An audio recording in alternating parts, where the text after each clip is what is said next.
Good afternoon, everyone. It is February 7th, 2022, and today we are going to be talking about the follow-through day that we had last Monday. Now, I know that we always say on a follow-through day, what you want to do is you want to at least buy something, right? You at least want to try to buy something.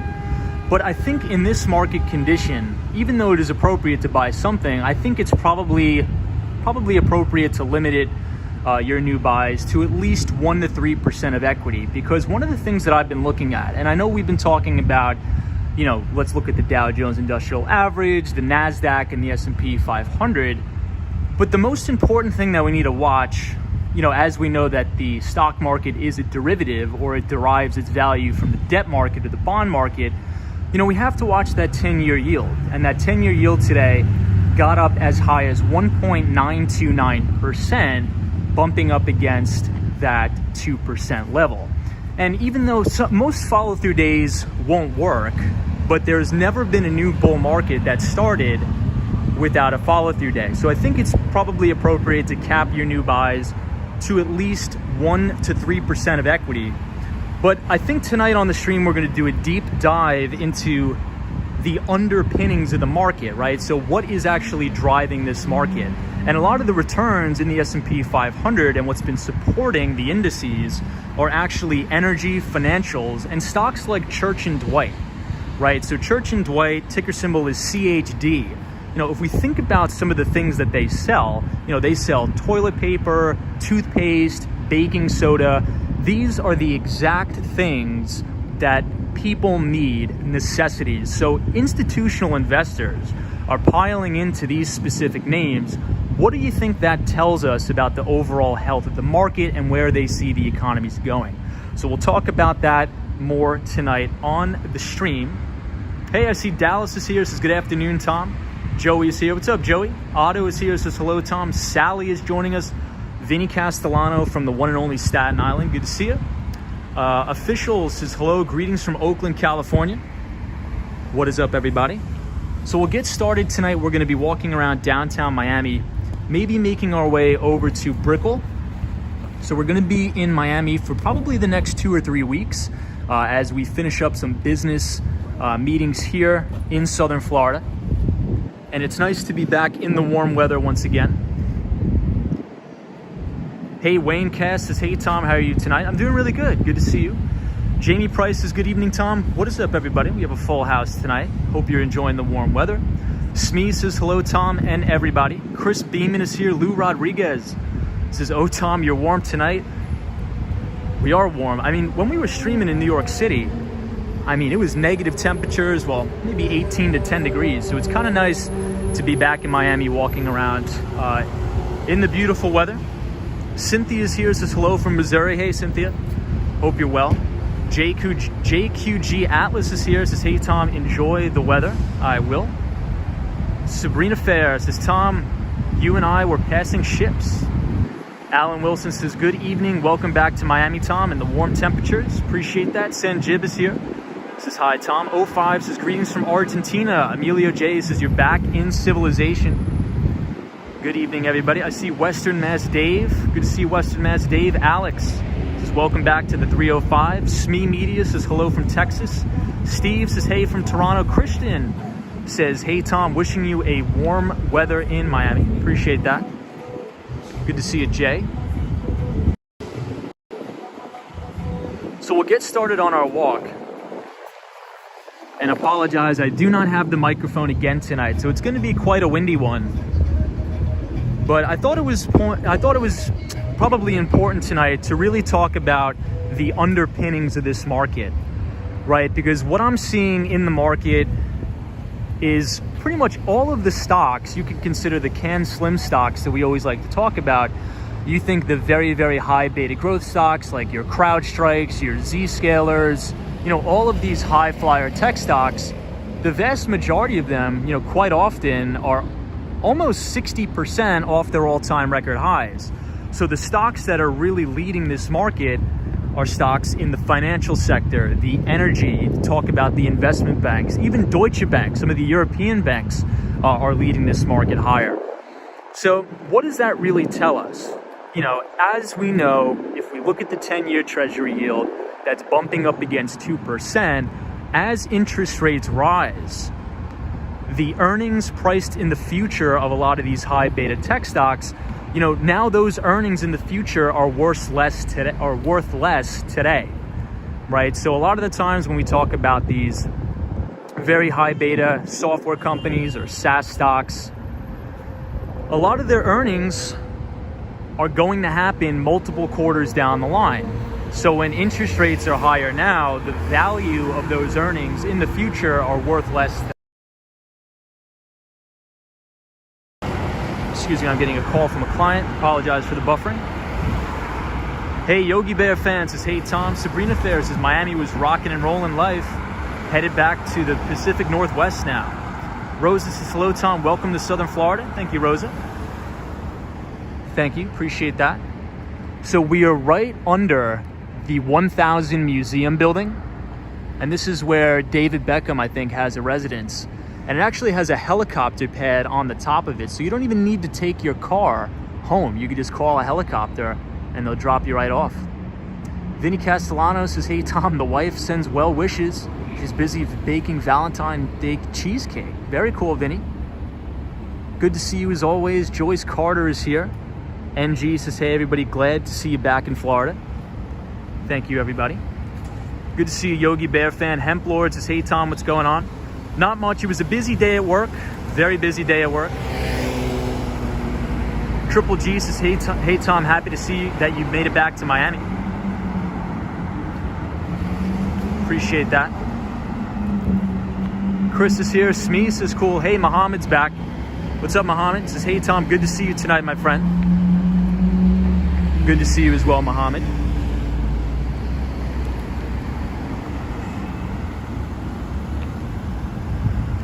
So now we are on Northeast 10th Street here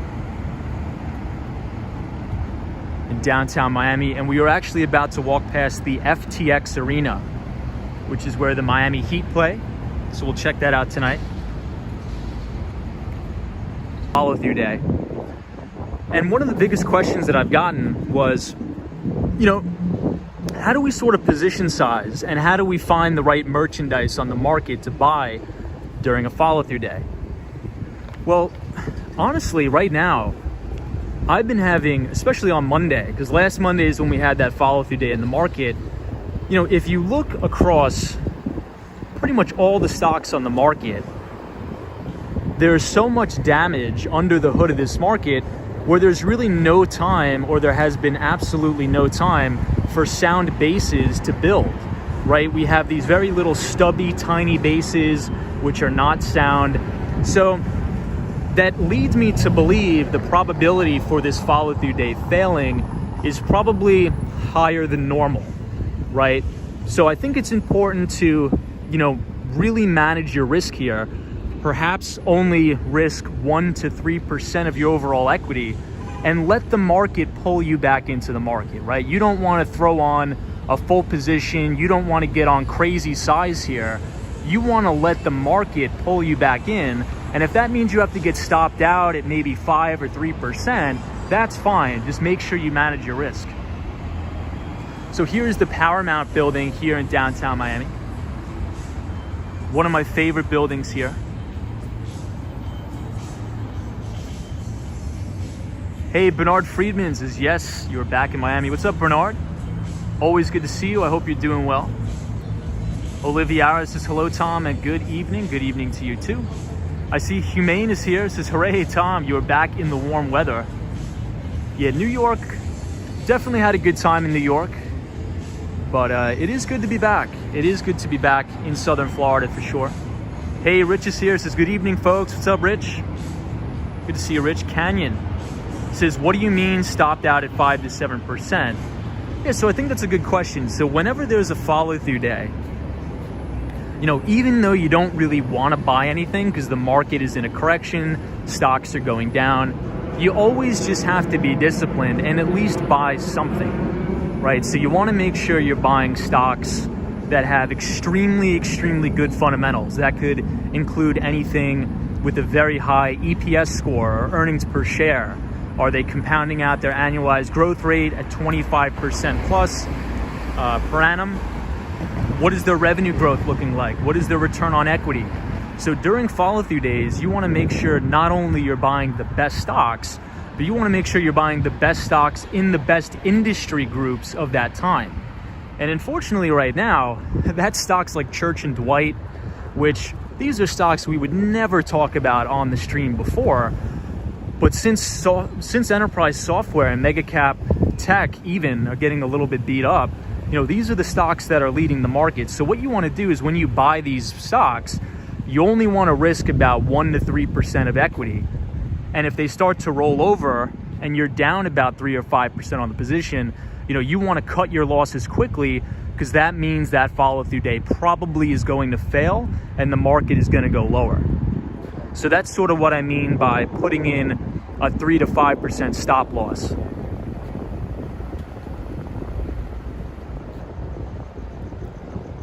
So this is Northeast 8th Street, and we're looking at the Freedom Tower in downtown Miami, as well as the FTX Arena. Hey, Ken Kramer says, hey, what's up, Ken? Good to see you. So Ken Kramer, I was watching your AMD today. Even though they reported a great quarter, it doesn't seem like a lot of that earnings gap faded a little bit. So we'll talk about that too. Tom M says, how long are you staying in Florida? We're probably going to be here for a couple weeks, depending on how a lot of these meetings go. So depending on how a lot of these meetings go this week, hopefully we'll be able to stay for a solid 2 or 3 weeks. Hey, Brian's here. What's up, Brian? Says hi, Tom. Adrian says, what? You're back in Miami? Wish I was back in Miami. Yeah, I mean, it's definitely a good time of year to be back in Southern Florida, for sure. Hey, Sam Miguel says, good evening. What's up, Sam Miguel?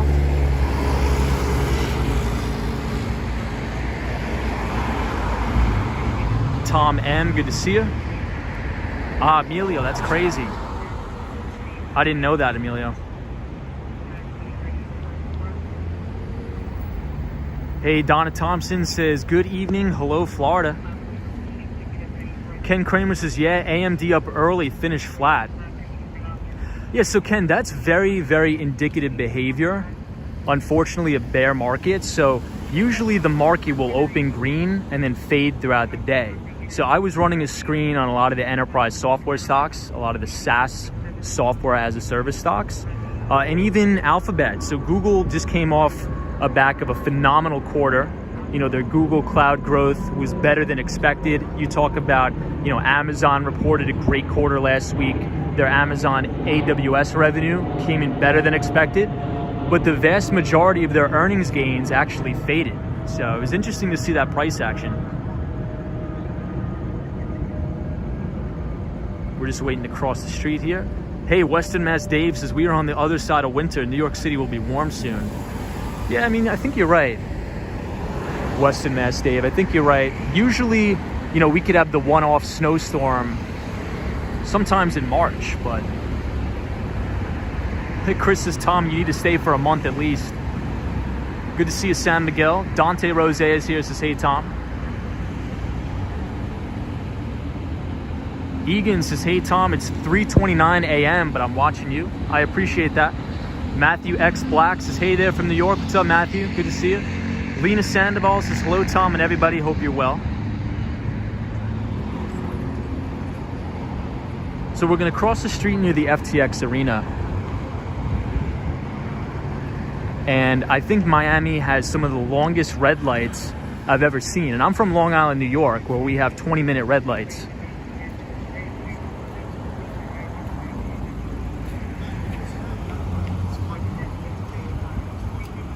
Lena Sandoval, good to see you. Smee Media says, yes, you got to wait for the light to cross the street in Miami.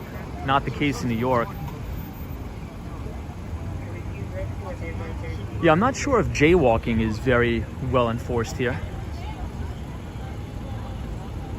JT67 says, all of Florida has long reds. Agreed.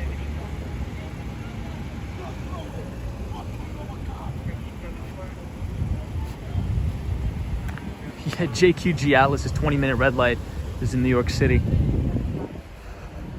So what do you guys think about this price action we're seeing in crude oil? So I like to watch the crude oil futures. So the ticker symbol is CL exclamation point. But here's the only caveat, right? As we've been seeing financials and energy leading the market, here's my only concern.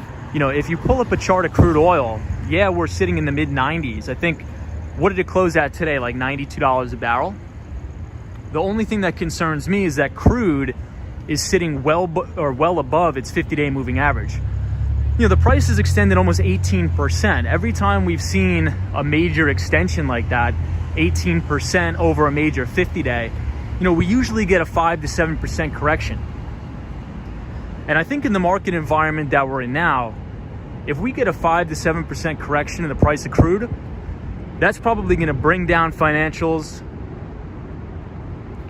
and that's going to bring down a lot of these energy and oil stocks.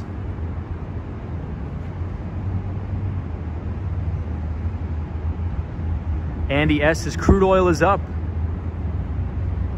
Yeah, Andy, check out the crude oil futures contract and look at how extended it is over that 50-day. Andy S says, Tom, Russia/Ukraine equals oil up. Yeah, that is a good point. That is a good point. So a lot of the sort of nonsense that seems to be going on in Russia and Ukraine is probably helping drive the price of oil. Steven says, Tom, oil stocks don't reflect crude prices, says Steven. So, Steven, one of the things I'm seeing, look, pull up a chart of Oxy Petroleum, OXY, or Diamondback Energy. These are all the stocks that are sitting near all-time highs, or what I like to say, showing relative strength. And that's not really the best sign of a healthy market when you have, consumer staples or necessity stocks and energy stocks that are really driving this market. If you look at the great suite of tech stocks, these things have getting pounded off sometimes 60 or 70%. But this building right here is the 1000 Museum. Andy S says, Tom, shut down the pipelines in the US, no longer energy dependent. We had to tap into reserves. Interesting, Andy. Yogi Bear fan says, Tom, everything is high. Andy S says, I'll check the futures, bro, no problem. Mr. Fine Arts says, are renewables going to go up? Well, I think over the long term, that's where a lot of the investment is flowing, right? If we want to talk about ESG or environmental and social governance. Sherry G says, Tom, yes, nothing goes up forever. Markets work in cycles. Yeah, Sherry, I think you're right. And one really good book about that, about market cycles, is Ray Dalio's book, Principles, which was a great book. Hey, British Gray is here from Tampa, Florida. Good to see you. Tim says, Tom, microcaps have been falling for a year, sitting near 52-week lows. Yeah, so Tim actually makes a great point there. Tim makes a really, really good point. Because, and this is why, think about 6 months ago when we were on the stream talking about Peloton and all these other stocks, Invitae Pharmaceuticals, and even more specifically, a lot of the stocks that, are in these ARK funds. And I said, look, it's fine if you guys buy these things, but you have to understand we are in an environment where interest rates are going up. And if we ever, God forbid, fall into a correction, the stocks that do not have any earnings are the first stocks to get hammered, right? And that's what we've seen. Look at your Pelotons, look at your Teladocs, all of these stocks that don't really have any earnings growth, these things have been getting pummeled, to Tim's point. And a lot of the Russell 2000 stocks, these are what you call zombie companies that have just been created off the back of artificially low interest rates and cheap money. So I think that's a really good point there, Tim. So check out this view of the Paramount building from here. And I'll check up on some of the comments. Hey, Michelle McGraw is here. Lady O, what's up, Michelle McGraw? What's up, Lady O? Tim S is here. Tim says no ESG. Cheryl is here, says, hey, Tom. What's up, Cheryl? Good to see you. Chris is here. British Gray. 1969 says, hey Tom, how's the weather in Miami tonight? The weather is really, really nice. All day today was about 80 degrees and sunshine. I see Mark Davis in the chat. So Mark Davis, for everybody who doesn't know, is our medical marijuana researcher. He is from Toronto, Canada, so does a lot of great work. Hey, Razzle Dazzle, good to see you. Sam Miguel says, oh my God, zombie companies. Yeah, so essentially the term zombie company comes from, a lot of these Russell 2000 smaller cap companies that have virtually no earnings. The only real way that they're able to stay alive is off of artificially low interest rates and cheap money. So a lot of these companies are not profitable. Sherry G says zombie companies like the OTC markets. Yeah, so a lot of those stocks are stocks that aren't profitable, trade in the OTC bulletin board stuff.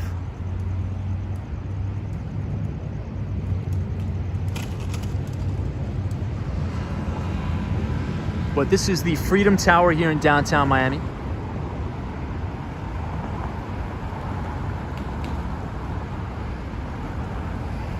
Tim S says, Tom, study, learn, follow the money, question everything always.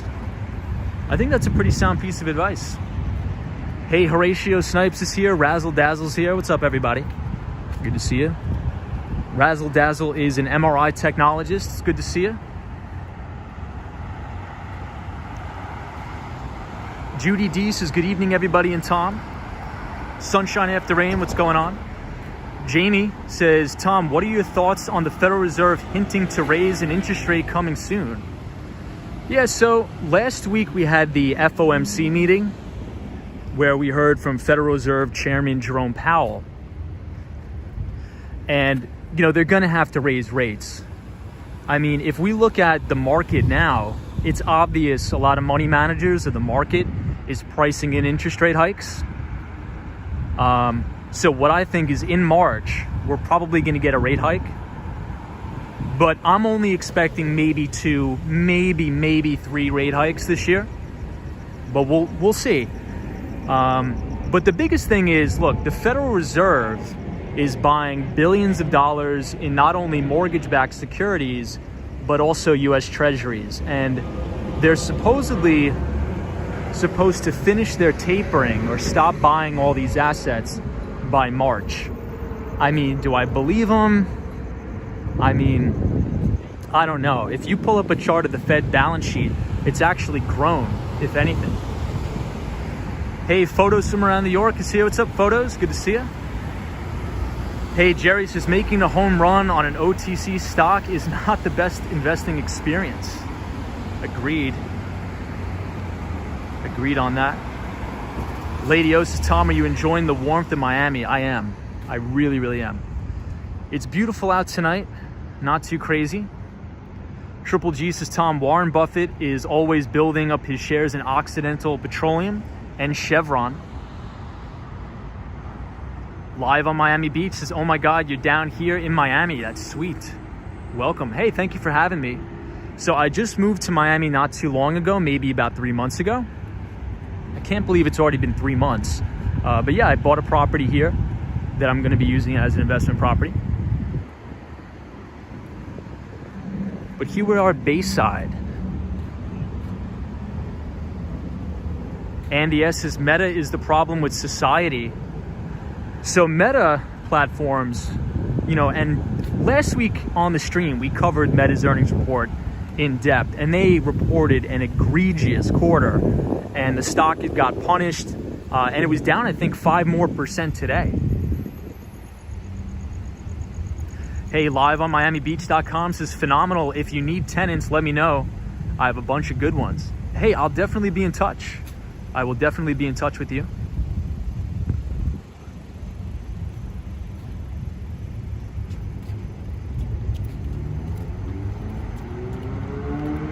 Hey, parking full time says, how many interest rate hikes do you think are priced into the market right now? I think we probably already priced in 5. But you know what? I was actually watching, if anybody wants to, pull this up on CNBC. Tom Lee had a great interview today on CNBC. And Tom Lee is quite the controversial guy. Not in my opinion, but a lot of people on the street tend to think that, Tom Lee is not the best, but I think he's great. I think Tom Lee is such a smart guy. So if you want to learn more about that, check out Tom Lee's interview today on CNBC. Tim says, what price is Facebook a buy? Me personally, I would stay far away from Facebook, because usually once a stock gets hammered like that, it usually stays down for quite some time. And that's not really the trading methodology that I have, is to try to buy something to catch a falling knife. I actually like to look for stocks that are showing relative strength in relation to a lot of these other stocks. So what you want to do is, when the market is in a correction, you actually want to be scanning for stocks that are near all-time highs, right? And unfortunately, right now, the stocks near all-time record highs are like your Church and Dwight's, right? Your oil stocks, your energy stocks. So that's really indicative to the market we have now, to say that a lot of defensive names are pulling a lot of the market gains. Hey, Roy S is here. Says hi, Tom and mods. Hope everybody is well. Good to see you, Roy, as always. Hey, Brody is here. What's up, Brody? Photos from around New York says, geez, Meta is down for the year. Yeah, Meta's down big. Meta's down big. Hemp Lords is my guess is we will see several Lamborghini SUVs tonight. Sam Miguel says, hey Tom, dividends are affected by inflation, ? Are dividends indexed to inflation rate, or are they fixed? So I'm not too sure about that, but this is what I'll say about dividends. Look what happened during the 2020 COVID pandemic. What did we see a lot of companies do? We saw companies slashing their dividends in half, right? To raise cash to ride out the storm. So oftentimes when you fall into a recession, a lot of these stocks that were enticing investors with really, really high yields actually start to cut their dividends. It's not guaranteed, but oftentimes that's what happens. Hey, Yogi Bear fan says, wow, Bayside was there a long time ago. Hey, Kashmir Funk says, hey, Tom, I'm good. I can't complain. Good to see you. Joseph says, hello, Tom. Enjoy Miami. I will. Thank you so much. Hey, Bitsmag TV says, Tom, it was a long time coming. The problem with Facebook, I'm surprised only now it showed in its earnings. People are consistently abandoning Facebook and IG for TikTok, Discord, and other platforms. Wow. Yeah, what Bitsmag TV said, I think is exactly spot on. So one of the main things that stood out to me in Facebook or Meta's earnings report is that for the first time ever, average daily users of Facebook actually fell. Analysts were expecting, I forget what the exact number is, you could look back at the stream where we covered Facebook, but we were talking about it, and for the first time, average daily users actually fell, which was quite surprising. So, but here's the only thing that I think could be a saving grace for Facebook. I mean, they are pouring so much money into research and development to metaverse products. So I think they're going to be able to diversify into Instagram, into augmented reality and things like that. But I never want to try to front run that. I want the market to tell me what's a good investment or not. And as of this moment, in my view, money managers are running away from Facebook. Hey, Chris says, hey, Tom, what about stocks in fast food? Yeah, I mean, that could also be a good thesis, right? I mean, let's say if the market, we go into a recession, people are still going to go to McDonald's. People are still going to go to Arby's or whatever, Pizza Hut, Domino's. So I think you make a good point. Hey, Carol H is here. Says, hi, everybody. I love Miami. What's up, Carol? Good to see you. Western Mass Dave says, Facebook is going through a facelift.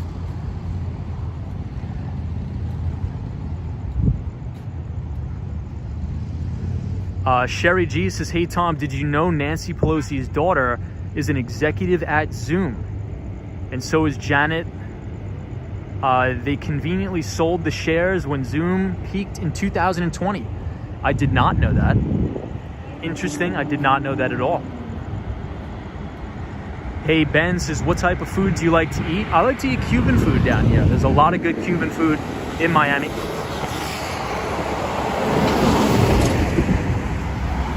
Hey, Carl Jones says, is crypto the next .com bubble? So Carl, I think it's very possible, but I will tell you, I do have exposure to Bitcoin and Ethereum. And Bitcoin is actually getting a pretty nice bid today. And speaking of Bitcoin, KPMG actually made an investment. They had just announced that KPMG took some of their own treasury and put it into Bitcoin and Ethereum, which is pretty crazy. Did anybody else hear that today? I saw that coming across the tape on Bloomberg.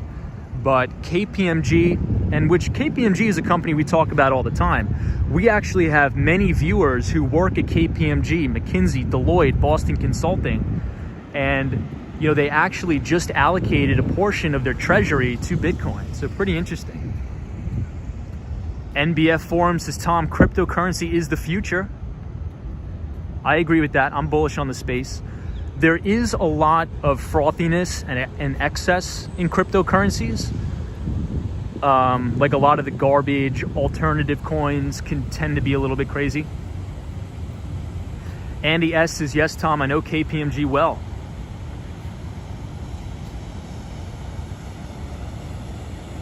So this is the Metro Mover here. It snakes all throughout the city. Hey, Melee is here. Good to see you, Melee. Hey, Helen says, Tom, I can't believe KPMG did this. So volatile. Yeah, I mean, just think about, oftentimes on the stream, to Helen's point, we talk about the cryptocurrency space, and this is sort of how I explain it. You look back to 2013, and if you watch CNBC, Bloomberg, Fox Business, you couldn't find one money manager on Wall Street that would recommend any allocation to cryptocurrencies to their high net worth individual clients. Not one. You couldn't find one. But now, oftentimes, when you turn on the TV, you see Morgan Stanley Asset Management, Goldman Sachs Wealth Management, where in these divisions, and we actually have a couple people on the streams who work in these departments, they manage money for high net worth individuals. They're actually recommending at least a 1 to 3% allocation to Bitcoin and other cryptocurrencies. Could you just imagine what that allocation could be like in 5-10 years from now? So it's really interesting to think about. Hey, Rodriguez says, hey, Tom, the thing about Nancy Pelosi's daughter is not real. You can Google it. Yeah, I don't know about that. I can't comment on that. It could be real. It could be fake news. But yeah, I'm not endorsing that. Tanya S says, hey, Tom and everybody. I'm glad to see you back in Miami. Good to see you, Tanya. Jay says, Tom, the mayor of New York City is taking 10% pay in Bitcoin. Is it really that high of 10%? Is it really? I didn't know that. RJ says, Olaf from Colorado, Tom. Hope all is well. What's up, RJ? Good to have you here. Mark Davis says, thank you, Tom, for the shout out. Always appreciated. No problem. Yeah, Mark Davis always does really, really great work. I am very bullish long-term on medical uses for marijuana. So really smart guy.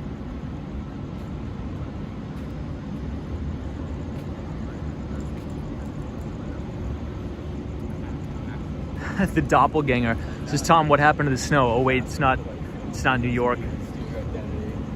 Hey, Ben says, it's worrying how 1 or 2 people can tweet about a cryptocurrency and the price fluctuates wildly. Yeah, and Ben, so that's called liquidity, right? And a lot of the times on the channel, we talk about liquidity issues.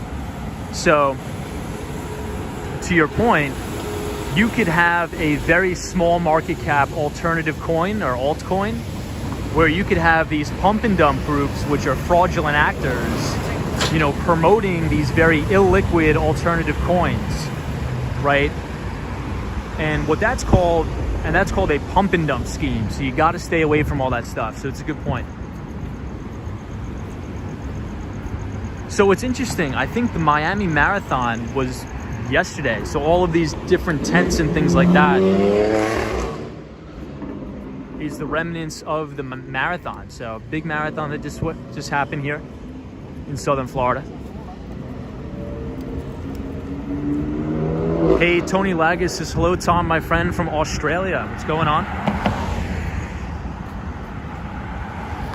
Herbert, it's good to see you.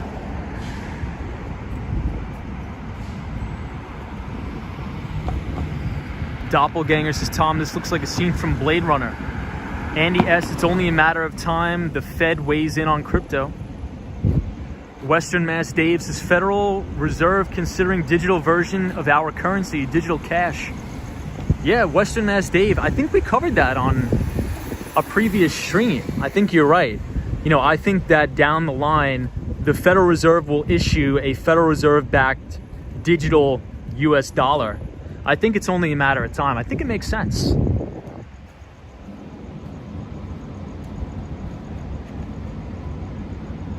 Helen says, Fiduciary Investment Company. They are awesome, very conservative. They are merging with bot. It's going to be great. Helen, interesting. Jamie says, should the fact that the U.S. hitting $30 trillion in debt be a major problem to Americans at this point? I think it is. I think it's a huge problem. Green Suburban says, hi, Tom. Wondering if Mark Cuban benefits from recommending crypto. Well, I mean, if he's talking his own book, I mean, I would assume. But, I mean, the amount of wealth that Mark Cuban has, I think it's probably really unlikely that he is, quote-unquote, pumping and dumping cryptocurrencies. I mean, the guy's worth multiple billions of dollars. He doesn't need to make a couple million bucks. San Miguel says, Tom, bonds will hit the skies. Sherry G says, Tom, what do you think about a cashless society? I'm actually for it. I actually believe that crime would go down significantly if we had zero cash, right? And that's why I think there's a big value proposition for Bitcoin, not only for remittance payments, but more specifically for the reduction of crime. Because what incentivization does somebody have to rob me on the street if they know I'm not carrying any physical currency, right? You can't rob me of my Bitcoin. It's impossible unless you know my private keys. So I think a cashless society will actually drive crime down.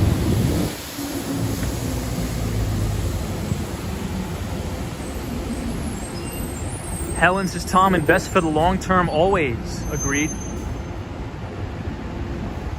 Photos from around New York says, Tom, Mark Cuban is worth $4.5 billion.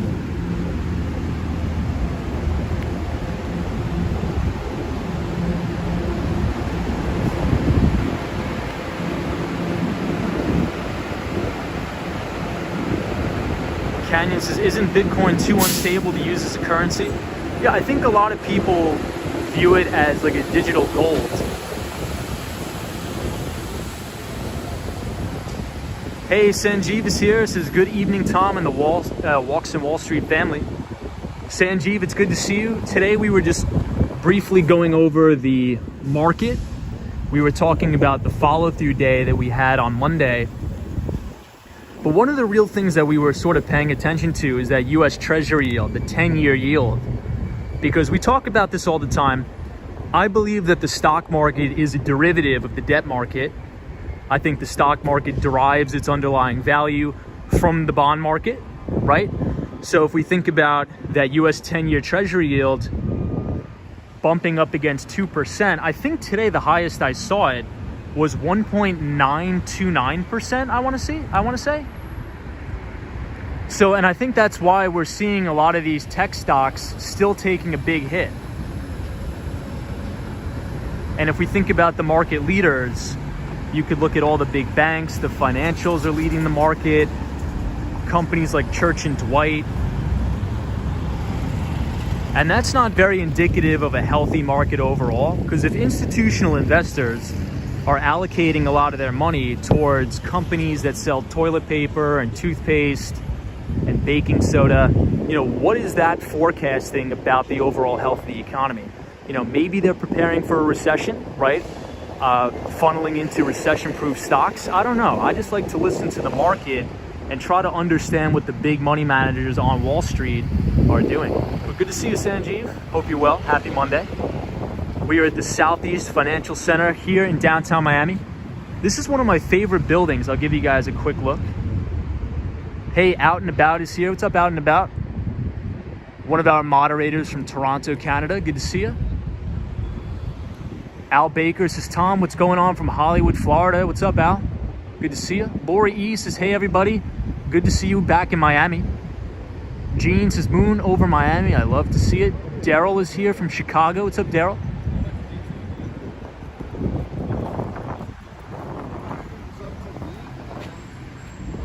Oh, we got a beagle on the channel. It's one of my favorite dogs. Smee says, neat building. It's like fan at the top.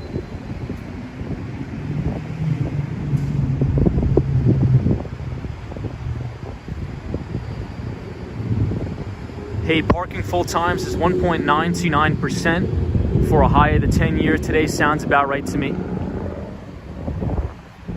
So it'll be interesting to see. I mean, there's been a lot of calls. A lot of economists are saying that this year we're going to see 3% on the 10-year. I don't know about that. But what do you guys think? You think we'll see 3% on the 10-year? I mean, if we see 3% on the 10-year, I think a lot of these unprofitable tech stocks could go a lot lower, but we'll see. So check out the Metro Mover here.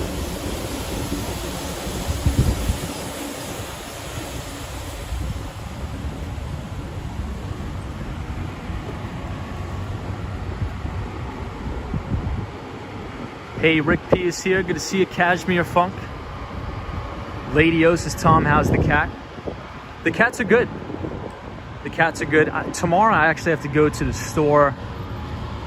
I got to pick up some food for them. So we'll figure that out. We'll see what's going on with it. But I got to pick up a lot of food for the cats, leave it outside.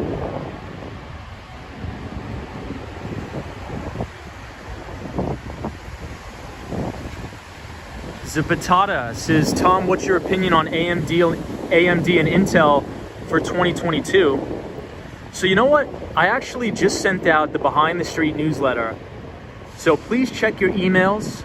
And if you guys haven't signed up for the Behind the Street newsletter, if you type !news, NEWS in the chat, the Nightbot will drop the link to the newsletter where I actually write about AMD. But last week on the channel, we did cover AMD. They reported a better than expected quarter, actually a beat and raise quarter. But one of the things that was noticeable or very notable about AMD's quarter is that they gave extremely good forward guidance. So a lot of the times when we're talking about an earnings report, not only does the actual earnings of the previous quarter matter, right? So that definitely does matter. But sometimes what matters even more is the forward guidance that the company gives, because investors really don't care about what the company did last quarter. You know, if they're going to buy the stock, and if institutional investors are going to buy the stock, they want to understand and know that the prospects for the future are going to be bright. And that's exactly what AMD delivered in the last report. So I apologize for the wind noise, but it's going to be extremely windy right here by the Riverwalk, so just bear with us. Hey, Patrick New York is here. Good to see you, Patrick. Marilyn Ringle is here from the one and only Manhattan. Love to see it. Marilyn Ringle. Hemp Lord says subscribe. Hey, thank you for subscribing. Jerry says, Tom, what a contrast. New York City and Miami. I prefer Miami much more. Yeah, a lot of people do prefer Miami over New York City.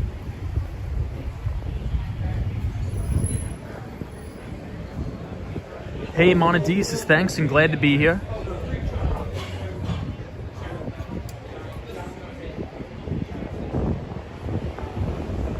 So check out the Riverwalk here. Look at some of these apartment buildings.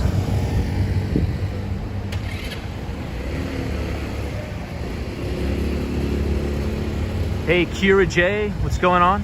Good to see you, Kira J. Charlie's Adventures says, Tom, what's your camera model? So we are streaming on an iPhone 11.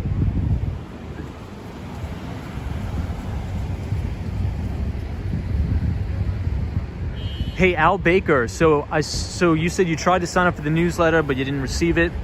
So Al, if you click on the link and you scroll down, you should see all the newsletters archived. So if you're not receiving the newsletters, that means it probably went to a spam folder. But I have all the newsletters archived on the website, so you're more than happy to read them from there. Hey, JL is here. What's up, JL? Good to see you. Triple G is here. Patrick, New York. Israel says good night. Good to see you. Kira J. Shauno says hello from Detroit. Welcome everybody from Detroit. Moni says hi all. Hemp Lord says subscribe. Thank you for subscribing to the channel.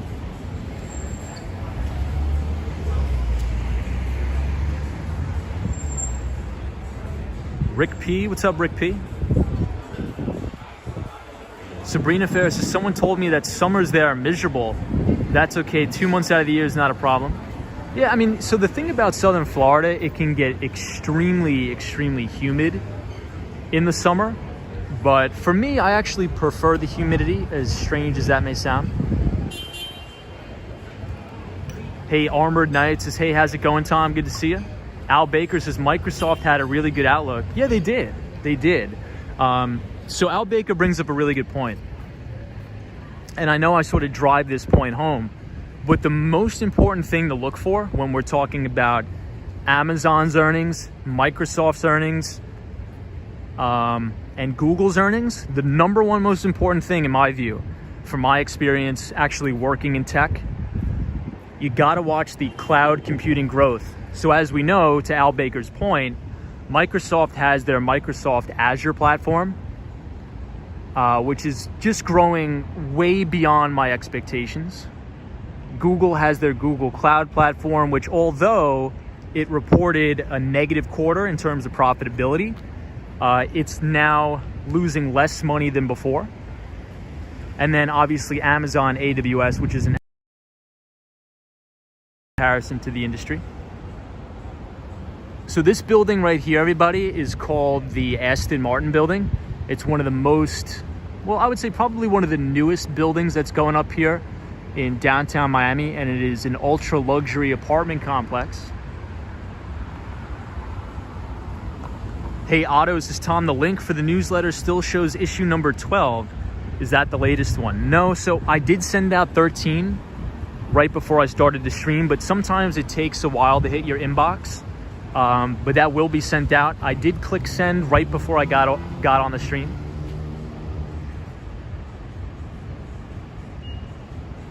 So speaking of strength in the market, this is one stock that's been a pretty good performer, Citigroup reported a pretty good quarter as well. Investment banking incomes were up for obvious reasons. Hey, Shop by Scott says Tom is back in the high life again. Welcome back to the 305. Thank you, Shop by Scott. Good to be back. I can't believe it, but I'm walking around in shorts and a t-shirt. Just on Friday, well, actually probably on Sunday, we were walking around with full winter jacket and gloves on. Yeah, Canyon says, Tom, Wells Fargo has been going up too. Yeah, any of the financials, you're right. So any of the financials, the banking stocks, they've been doing really well. And one of the reasons for this is because those are the type of stocks, those are the type of companies that do good when interest rates are going up. Right, obviously, one of the ways that banks make money is loaning out money at different rates, right? So if they can charge more for money, they're gonna be more profitable. But here's one thing I would like to warn about from my experience. And I have a lot of friends who obviously, and a lot of people on this stream, you know, work in investment banking as well. The one thing during bear markets, it's important to pay attention to. Almost all the time during extreme bear markets, the IPO market or the initial public offering market completely dries up, right? So all of the deal flow. So if anybody who works in investment banking, where you're working on these deals to take companies public, you'll notice that during bull markets, there's a new IPO every week, right? You know, just look at 2020, 2021. These were the most successful years on record for new initial public offerings. But during bear markets, almost no companies go public. But here's one thing I'll give you guys a little bit of a clue on. You must pay close attention to the companies that do go public during bear markets, because the companies that go public during a bear market are the absolute cream of the crop, most profitable, most sound companies ever. Because if you're a banker and you can convince somebody to buy, IPO shares in a company during an extreme bear market, you know that stock, you know that company is fundamentally sound. So I just wanted to add that in there. Usually in bear markets, very few companies go public, but the companies that do go public during a bear market, those are the cream of the crop companies.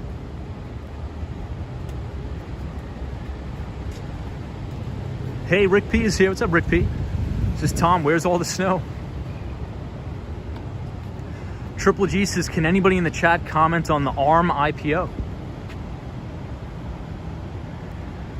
Hey, Marjan Worldwide says, hello, everybody. What's up? To all the mods, what is up, Marjan? Smee says, Tom, I love the snow. Maine is my favorite.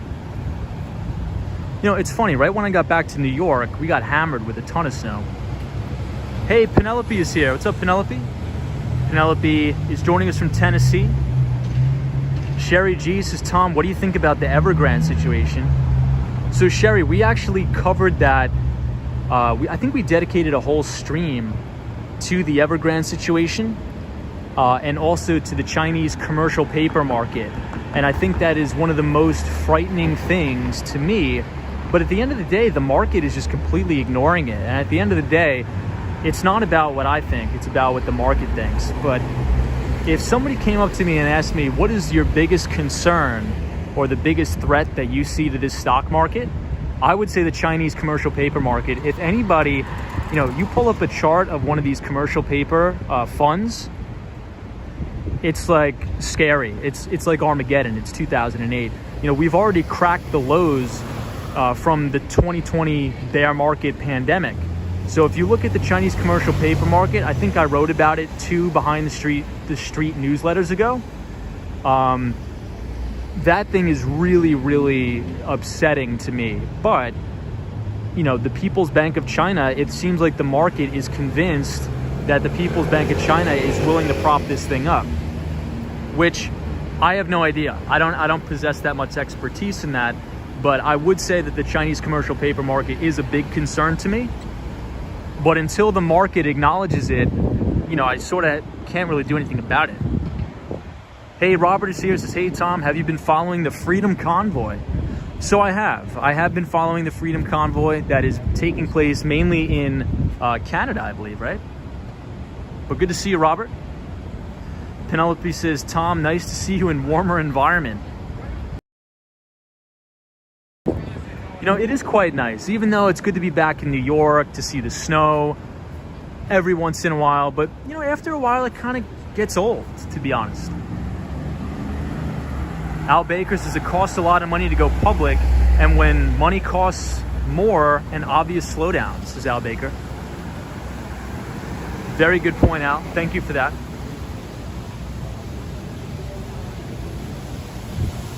So here we are at the JW Marriott in Miami. Frank Gonzalez says, hey, Tom, I'm not sure if you're an aviation geek. Regardless of your response, today was announced Frontier Airlines acquired Spirit. Yeah, so I did hear about that deal. So Spirit Airlines, and I believe, what are they supposed to be, like the 4th largest airline now? I've never flown Spirit and I've never flown Frontier, but I would like to know what you guys think. Hey, Rich says, Tom, just viewed the Nakovo menu. Good to see you, Western Mass Dave. Roy S is in the house. What's up, Roy? Tim says, extreme. Do you foresee extreme bear? How deep and how long? Well, so for me, I don't really like to predict things. I sort of like to anticipate and trend follow.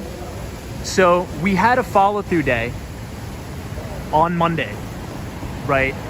But what I'm saying is there's a higher probability of that follow through day failing based upon the fact that not only are we in an interest rate rising environment, but we're also in a midterm election year. And if we look at the data in midterm election cycles, Q1 and Q2, equities, or US equities more specifically, tend to be negative or flat. So that's number one.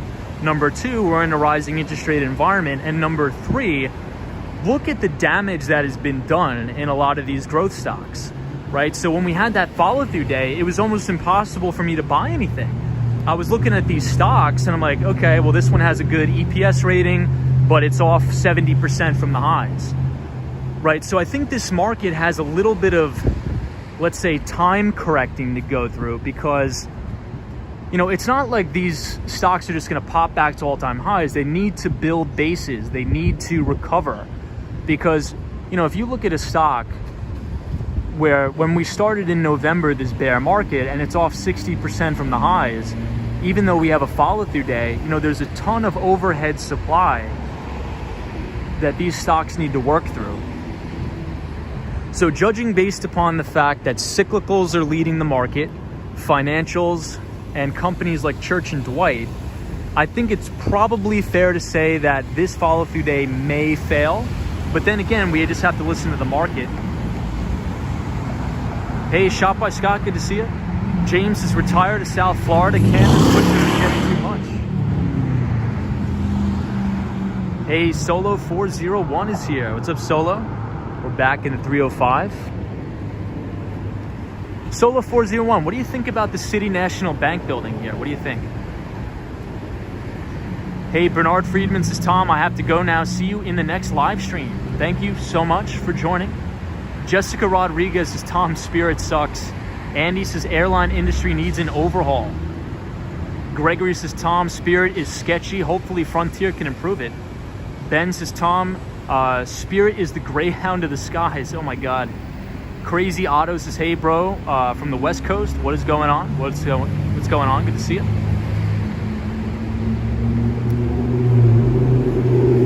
Hey, Nirvana 500 says, how's it going, man? Different change of scenery. Yeah, a little bit different from the 18 degrees and snow in Midtown Manhattan. So it's good to be walking back around Miami. And I actually think the Miami Marathon just concluded yesterday. Hey, Bit of Wander is here, says, hey Tom, I like the view. Good to see a Bit of Wander. Carolina Tom says, hi Tom, glad you're back in Florida. I'll be down in the center of the state next week. Dude, awesome. Love that, Carolina Tom. So Carolina Tom, what do you think about a lot of this leadership in the market being cyclicals, you know, companies like Church & Dwight, financials and energy? You know, it's not too, I'm not too happy about that. I think that means we're in for a little bit more pain. And I know Carolina Tom has been one that constantly gave his input on the streams, saying that we're going to break the lows of the S&P 500. And I think he may be right. So I haven't been stopped out of my two positions yet, but we'll see how this week unfolds.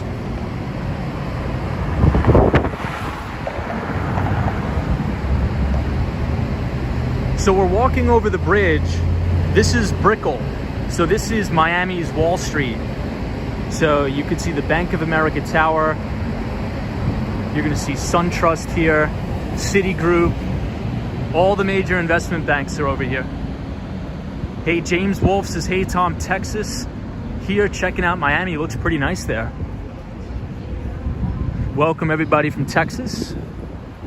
So this is my favorite part of the walking bridge. Just excuse me for the wind noise. We don't have the microphone tonight.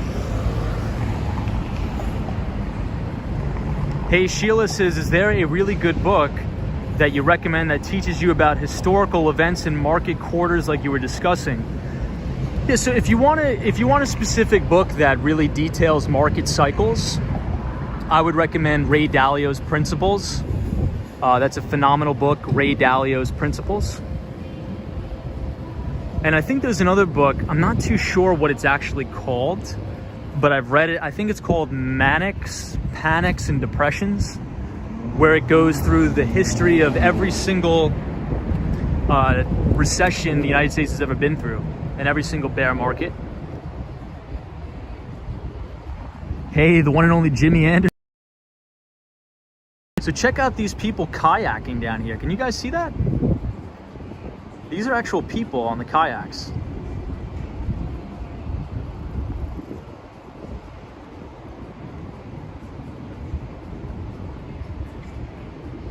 Hey, Sarita says, hey Tom, where are you exactly?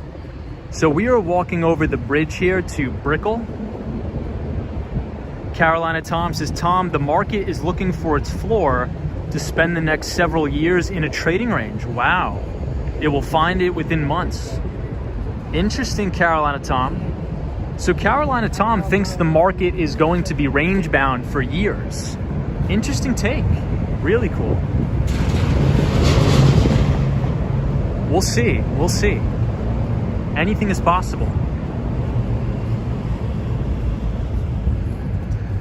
So check out these people here.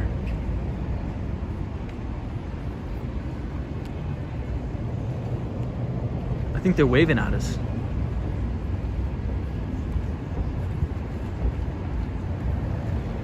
Would you guys do this? Let me know.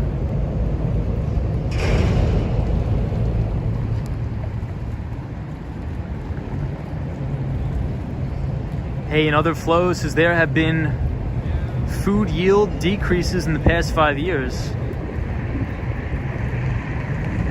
Peter Webley says Miami is better than LA. Pixel Logic says, Tom, how far do the Marlins play from where you're at? I have no idea about that, to be totally honest. But here's another look at the Aston Martin building here. Andy S is that Bezos yacht.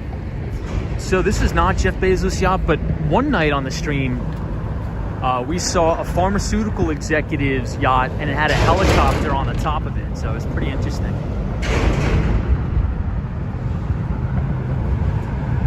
But we're about to come up against the W Hotel, which is one of my favorites.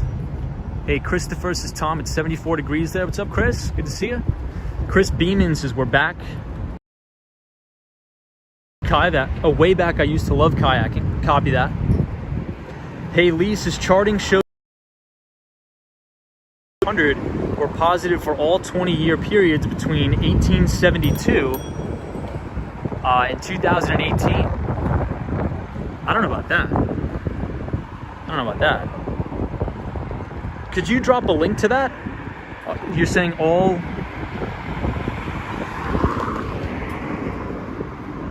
Carolina Tom says, Tom, high-yielding dividend index funds will be the place to be. Have cash ready soon and live life well. Interesting take, Carolina Tom. Always appreciate the input. So what ones specifically do you think? Like, what ones are you looking at?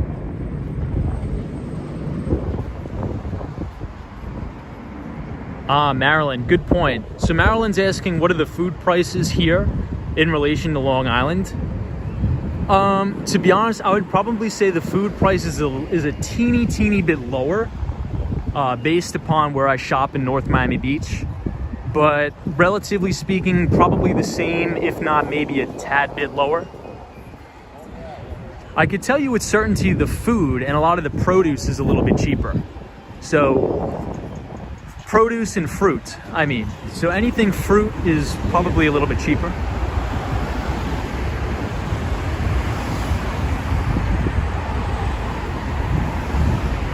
Hey, South Beach Trader is here. What's up, South Beach Trader?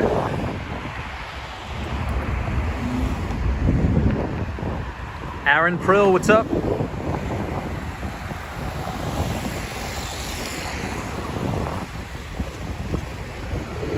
I think this is EBITDA's Lambo right here. So EBITDA is a member of the chat. He works in mergers and acquisitions at Bank of America Merrill Lynch, or BAML. So Carolina Tom says RYDL averages 10% annually.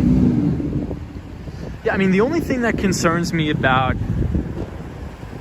very, very high yields is usually in times of recession, those yields get slashed a little bit. Just like, look what happened in the 2020 COVID crash. Almost everybody cut their yields almost in half. But I'm gonna check them out. Thank you for sharing that. Thank you. Hey, A-Piece is Florida, man.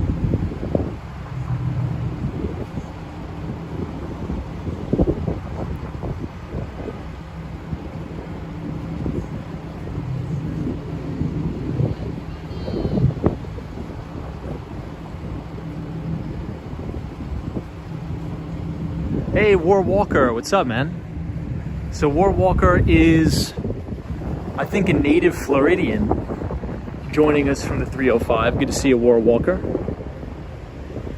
on this very windy night in Miami. Hey, Roland YT is here. What's up, Roland?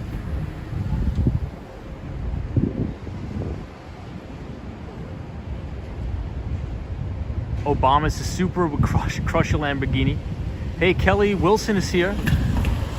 Canyon says worst 20-year period for the S&P 500 is 6.4% a year since 1973. This is Canyon. Western Mass Dave says, are there any food supply problems in Miami like there are in the Northeast? So that's a good question. We were talking about that on last stream. So supposedly a lot of people in the chat are experiencing a lot of food shortages in their specific grocery stores. In full transparency, I have never experienced that in New York City, and I've never experienced it here in Miami. Maybe that's just because I mainly live on major ports of entry, right? There's a lot of shipping and cargo that comes in through New York, that comes in through Miami, Florida. So, I mean, what do you guys think? What are you guys seeing? I don't see any food shortages. I don't see any product shortages where I am. The only thing where I see shortages in is in my everyday working life in tech sales. Semiconductors have been few and far between. So when we're trying to build custom products, especially custom routers to run like SD-WAN environments, it's been almost impossible. Carolina Tom says having a positive yield will still be best. They use covered calls to supplement yields. Interesting. I'm gonna check him out, Carolina Tom. Thank you for that. XXX says good night, Tom and everybody. The feeling of freedom is in the air. What's up, XXX? Another Flow says if food is not important, then it's okay. Rip off people to buy food. Huh? What? G Hope, good to see you. Yeah, Smee says, Tom, you could grow food in your yard there. Two Explores videos says New York, Florida, California, all top produce states. Yeah, so I'm actually gonna grow like oranges and everything in my backyard. I have some coconut trees in my backyard. XXX is doing good, Tom. Thanks. I'm so happy you're back in Miami. Good to see you, XXX. Two Explorers says hello from upstate New York. We have a lot of viewers from upstate New York. Good to see you. So I think there was a big Syracuse basketball game going on over the weekend, and Pete Davidson, which I actually think he's really funny. A lot of people give that kid a lot of flack. I think he's funny. I like his comedy. You know, he may be a little bit squirrely, but he makes me laugh. I like his comedy. Dale says in Western North Carolina, there have been many shortages, times where basic necessities were not on the shelves. Fortunately, the farmers markets have been good. Yeah, I mean, even Dale, I mean, they're in North Carolina, even if you can grow your own stuff. Yeah, I think, so I'm seeing a lot of comments that I'm probably not experiencing it because I live in New York and Miami, and these are major ports of entry. So I think I have to agree with you guys. Andy S says Pete is a Long Island boy. No, I think Pete is Staten Island. I think Pete's from Staten Island. Hemp Lord says I try to go to the best grocery stores in my area, and the produce has all been below par in Charleston. Viviana says, hey, Tom. Hey, what's up, Viviana? Dallas says, hey, Tom, quick question. What is the poverty like in Miami?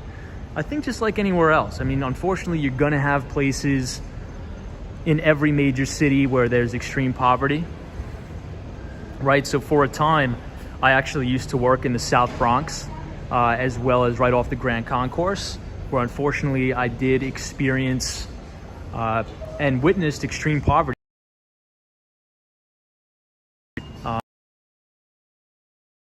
City. So this is the Cipriani I was going to say the Cipriani on Wall Street, right next door. But this is the Cipriani right here in Miami. This is Lady O's favorite spot. Andy S says, sorry, walks on Wall Street, Staten Island. Yeah, no problem. So many people, so I tell a lot of people, I'm like, yeah, I'm from Long Island. They're like, oh, you from Staten Island? I'm like, no, Long Island. It's common, trust me. Hey, Lily Ray, good to see you. Shot by Scott says, Tom is literally in a New York state of mind.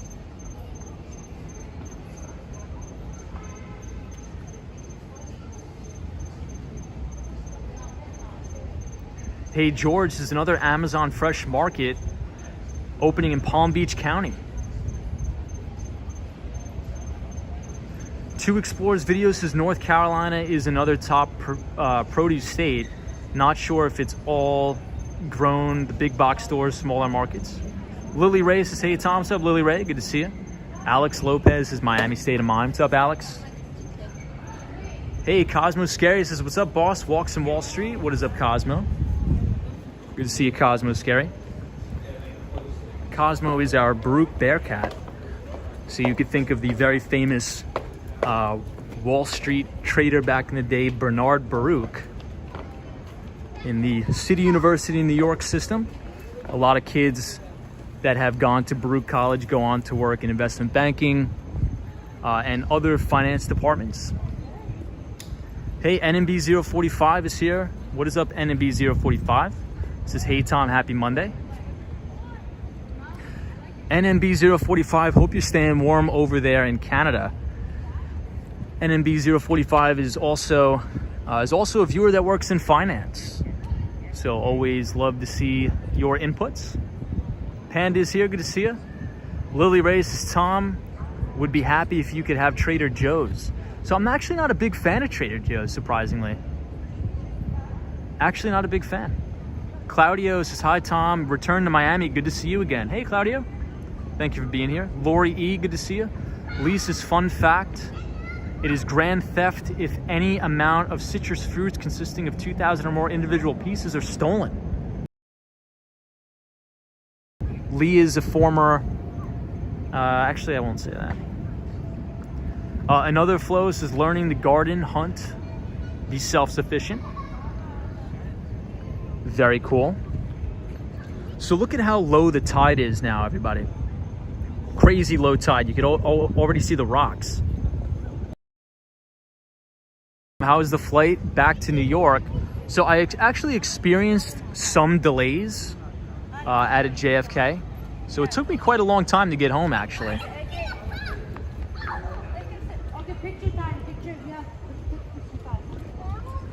But if you look all the way to your left, you're going to see the very famous Mandarin Oriental Hotel.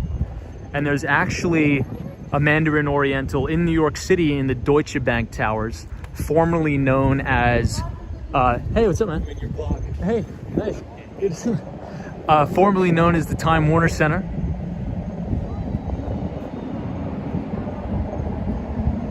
So the Time Warner Center was bought by Deutsche Bank, which is a German bank, which is surprisingly actually having quite a big rally. Their stock is rallying hard. Hey, Joey says, thinking about going to Miami for a week. Should I go? Is it worth it? Yeah, I would say so. I would say for sure, do it. Johnson says, absolutely beautiful. Good to see you.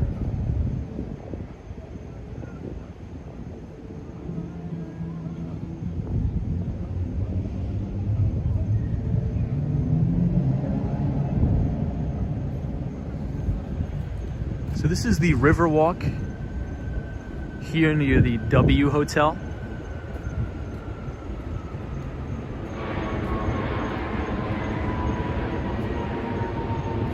George says that is the bridge that goes to Brickell Key.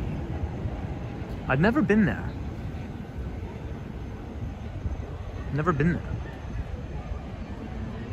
Pixelogic says Miami appears far less restrictive with mask wearing than New York. Yeah, so I was actually reading some articles that a lot of states are lifting their mask mandates. Is that true? Hey, WW says, wow, I live in Brooklyn and this looks like a dream. WW, good to see you. Yeah, it is a decent night out. It was about 80 degrees and bright sunshine all day here in Miami. And tomorrow I will be working from Brickell City Center.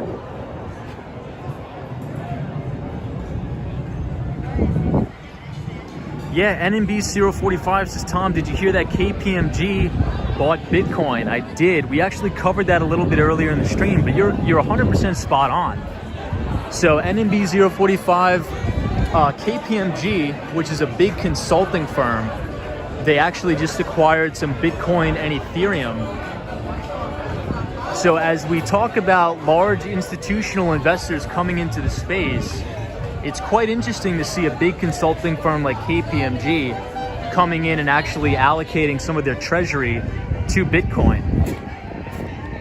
And as I've been saying ad nauseum on the stream, I think you're going to continue to see this. You're going to continue to see this from other consulting companies. You're going to continue to see this from some major Fortune 500 companies, some Fortune 50 companies.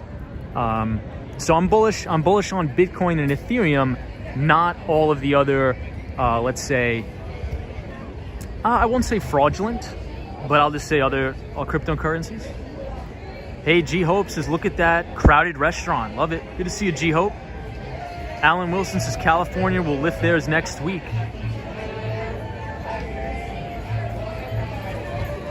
Yeah, I'm not sure what this restaurant is called, but it is quite nice, for sure.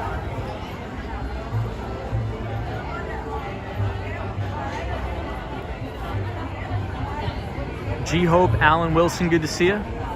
Dana Thompson says, Tom, what restaurant is this? I'm not sure the name of the restaurant, to be totally honest. Hey, Penelope says, Tom, Tennessee mask mandate. What is that? Lori E says, if our governor has his way, Illinois will be wearing masks for the next 100 years. Wow. Hey, Gone is here, or Gone is here. This is Brickell, Miami. What's going on? It's a beautiful night in Brickell. For those of you who are just joining, the topic for tonight's stream, we were really just doing a recap of the follow-through day we had on Monday. We were talking about that US 10-year yield coming up at 1.929% today. Also, we've been having a rip-roaring rally in crude oil, but we're relatively extended, about 18% extended over the 50-day moving average for crude. I think we're going to see a 5 to 7% correction in crude oil, which could bring down the financial and energy stocks, which could further put pressure on the S&P 500. Lee says Miami-Dade has mask requirement. Governor Ron DeSantis issued an executive order May 3rd barring local governments from imposing mask rules. Interesting. Yeah, I mean, one of the things that I like about Southern Florida as opposed to New York is people here. Hold on, I'm just trying to make sure is the resolution good on the screen, everybody? Southern Florida in comparison to New York is that people here are truly very tolerant of one another, right? So I went into my local grocery store today. I was wearing a mask, right? But the vast majority of people weren't, but everybody just respects each other's opinions, right? We really don't care what anybody else is doing. And I think that's what I really respect about it. But look, that's just my personal opinion. I support everybody's decision to do whatever they want. And I respect all different types of opinions and political.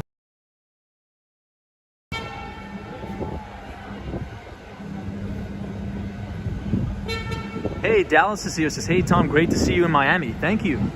Thank you, my friend. Appreciate that. It is a beautiful night here. I mean, it almost gives the vibe of like a Saturday night, but it is Monday. Hey, JT67, good to see you.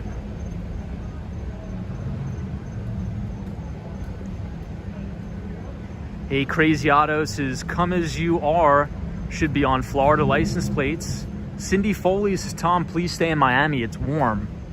So that's the goal, right? I really want to try to stay in Miami for at least the next 2 to 3 weeks.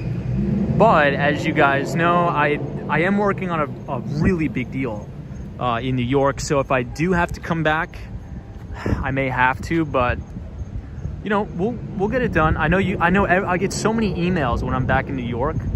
I get flooded with emails about love the Miami streams. We got to go to more places. But, you know, I think we've really only been in downtown Miami and like South Beach. So hopefully we get to go to some more places. Hey, Paul Stein says, hello, Tom. Welcome back to the 305. Thank you, Paul. Appreciate it. Do you think buying a luxury condominium is a good investment compared to a house? I feel like so many condo complexes are just get-rich-quick schemes by the builders. Yeah, I mean, for me, I can't afford a luxury condominium, so I really don't know. The only thing that I would say is probably a good investment is the ultra luxury real estate, right? Ultra luxury real estate is a good investment, but you're talking about, hey, what's up? It's a live stream. Live right now? Yeah, so we do a show called Walks in Wall Street. Walks in Wall Street. Yeah, so we're mainly in New York City. Okay, but you're here now. Yeah, I moved here like 3 months ago. Now it's but going to be a Miami edition? It's going to be both places. What's the name? Walks in Wall Street. And where can we find this? Oh, it's on YouTube. So it's just Walks on Wall Street. Walks and Wall Street. Yes. Walks and Wall Street. Yes. All right. Hey, have a good day. See you, man. Awesome. Hey, thanks. Bobby Foyer, YouTuber? We just do like a financial stream, like a live stream around the city. Yeah. Awesome, man. Yeah, so the only thing that I would say is ultra luxury real estate. Like the Billionaire's Row apartment, so Central Park Tower, 220 Central Park South. Those are probably the ones that are considered the piggy banks in the sky, if you will. But besides that, I'm not too sure. I just think if the property cash flows, I think you're probably pretty good to go.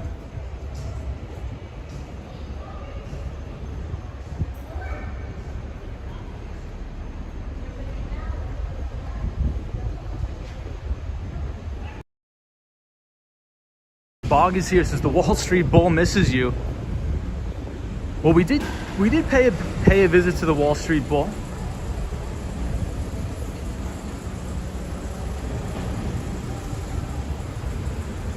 But yeah, I'm definitely not an expert on luxury real estate market, but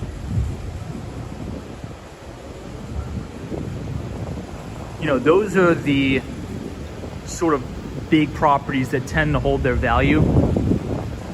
And I would say they're probably used as tax havens as well. So there's this one apartment which we always talk about. It's 432 Park Avenue. And there's actually a family from Saudi Arabia that bought the top penthouse of 432 Park Avenue, and they've actually never been there before. I think they paid $100 million for it, and they've never been there. Hey Herbert, thank you so much for the $2 donation. I appreciate you very much. Good to see you. Good to see you. Hey, the Mighty Bull is here. Is just watching. Good to see you, Mighty Bull. Wow, Andrea's A says the condominiums HOA fees here, $1,500. Wow.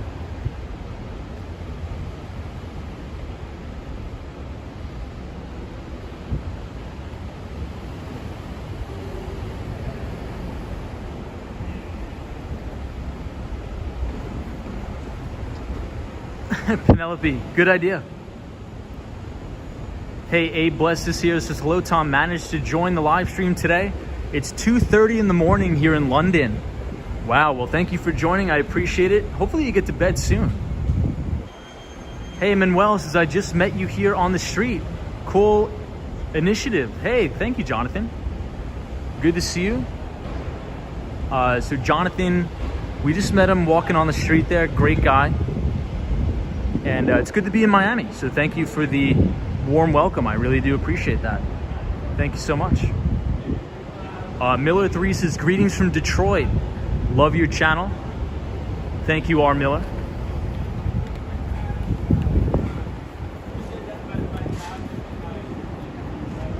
He blesses you just woke up.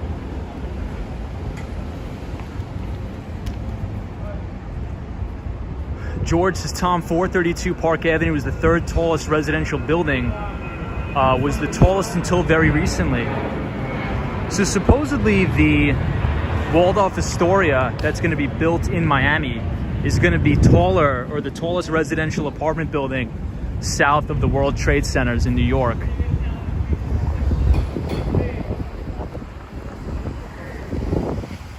Hey, WW says, Tom, how much do you prefer walking in Miami as opposed to New York City? I prefer walking in Miami during the winter. It's not so fun walking around Manhattan in 18-degree weather. But I think during the summer, I'd probably prefer New York City a little bit.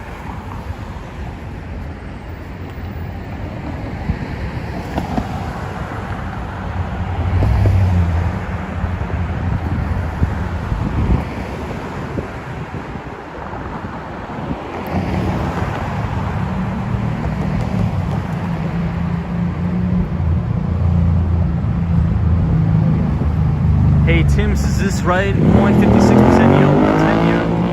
Now it's 1.9%. Yes, that is correct, Tim.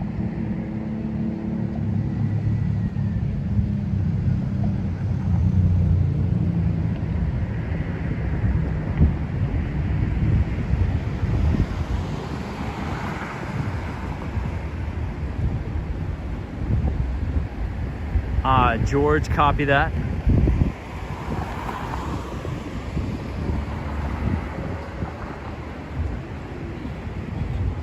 Lily says 73 degrees in Miami.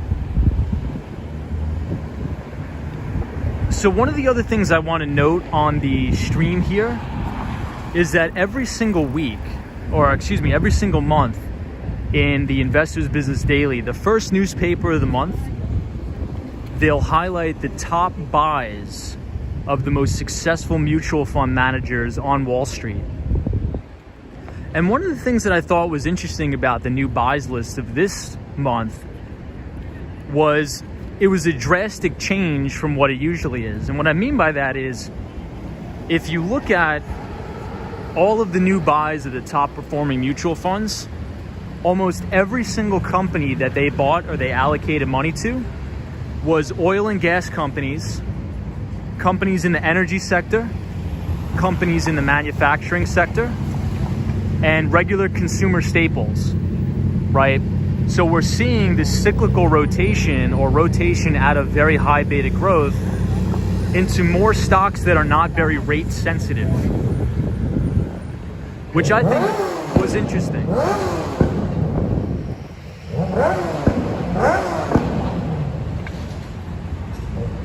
I think we got the bikers following us from the Bronx.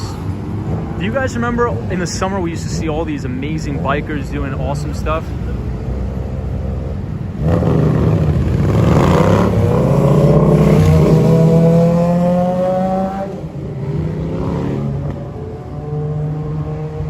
Hey, Patrick New York is here. What's up, Patrick? So if you guys have a copy of Investors Business Daily, it's on page A14, but I did include a snippet of it in this week's Behind the Street newsletter.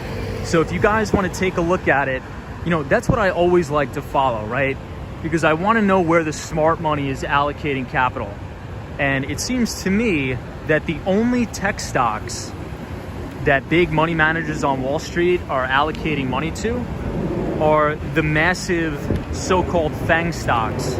So you think about your Apples, your Nvidias, your Microsoft, the only very sort of high beta growth stock that had any sort of allocation on the new buys list was Zscaler. And Zscaler we talk about all the time because back in the day, you know, I actually used to sell a lot of Zscaler products. Right, so Zscaler is a great company. They are a cybersecurity company. And I think their main competitor is CrowdStrike. And their CEO owns like, I think almost 60% of the company. So he really has a vested interest in the company doing really well. But that was the only sort of high growth stock that had any sort of bid or order flow directed towards the company. So it's really indicative of the market we're in. Very risk off for growth.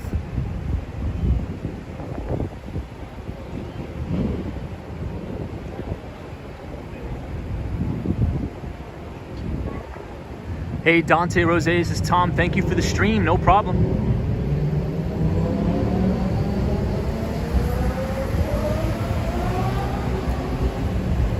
Hey, Emilio J says, speaking of bikers, the Rough Riders just announced that they made Action Kid an honorary member. Hey, that's awesome. That's awesome.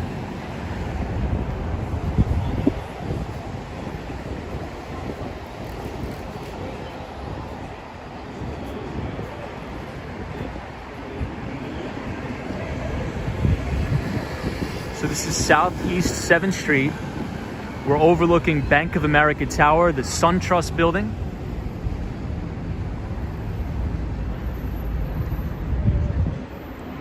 Hey, Sean Lachey says, Tom, mutual fund guys are chasing performance in oil and gas.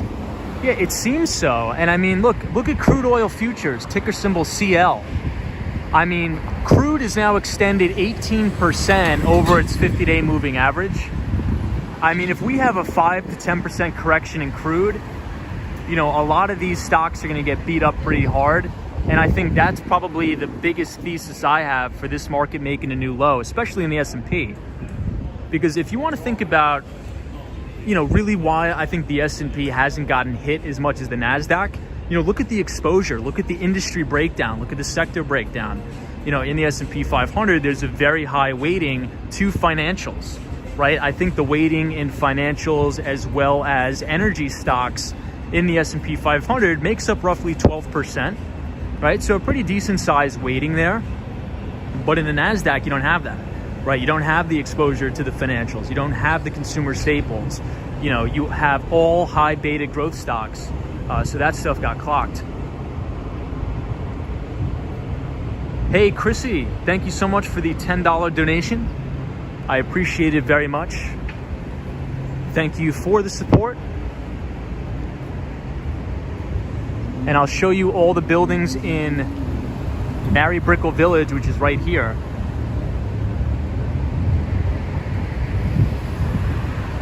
Hey, Victor Perez is here. Edwin Best is here. What's up, Edwin?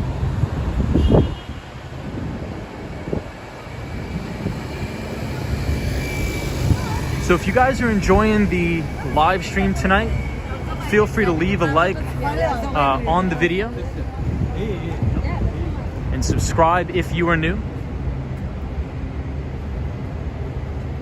Hey, Mike Cheng says, hey, new to the channel. Love it so far. Hey, good evening, Mike. Good to see you, Mike Cheng. Hope you're having a good start to the week on this Monday.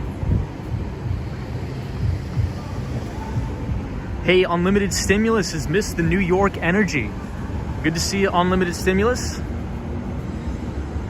Sean Lachey says oil was at zero not long ago.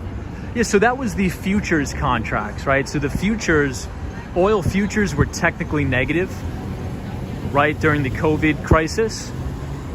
And isn't that crazy? We've rallied. You know, a lot of the major investment banks on the street are calling for, you know, 100. I think I agree with that. I mean, you guys know my price target has been $100 for the past 6 months. And I think EBITDA is another, current M&A investment banker at BAML, Bank of America Merrill Lynch. And I think he's had a pretty high weighting in the XLE and XLF, which are the two ETFs that track energy as well as financials. So he made a good trade on that. Very good trade. Hey, Martin is here. What's up, Martin? Photos from around New York. Says good stream so far tonight, breaking down a lot of content. Yeah, photos. I had a lot to get off my chest tonight because, you know, Monday's follow through day, it wasn't your classic follow through day, right? So I think for a lot of people that are new to CanSlim investing and trading. Hey, WW says, hey Tom, been loving the live stream, super relaxing. Thank you so much for the $15 donation, WW from Brooklyn, New York. Thank you for the support, I appreciate it. Hey, so Jonathan is the guy we just met on the Riverwalk. He says, you're about to stumble upon the oldest bar in Miami, Tobacco Road. Ah, very cool. So I think it's up here, Jonathan, right? Hey, Abe Bless says, this is an awesome channel. I am subscriber number 437. Tom, remember us when you make it big time. Appreciate that, Abe Blessed. I think that's a German Shepherd. Beautiful dog.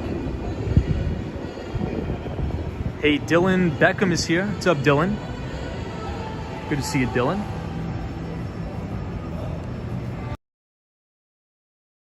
I'm trying. I speak a little bit, but I think since I moved to Miami, I want to try to become fluent in Spanish. But it's a work in progress. But actively learning to be fluent. Hey, Charlie Richardson here. Says hello, Tom. What's up, Charlie? Good to see you.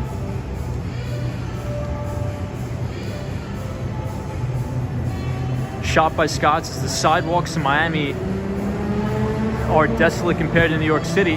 That's because everybody drives everywhere, literally every block. Yeah, that is true. I mean, I think I'm the only person walking around in Miami. But what I will say is during the day, I mean, this place is packed. You know, I used to, well, actually tomorrow I'm going to work out of the WeWork down here, right in this building actually. And it's almost like Midtown Manhattan. It's really nice.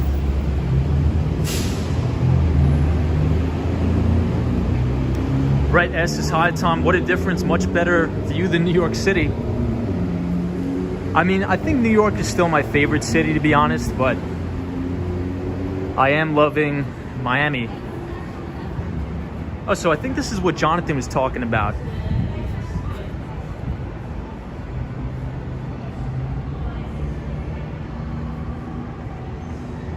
So supposedly this is one of the oldest bars in Miami.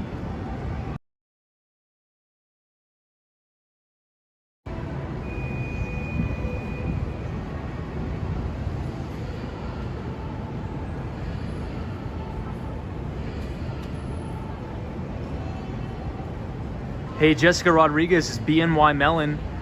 Yes, New York is awesome. Awesome. So Jessica, you work at BNY Mellon. That's a big bank.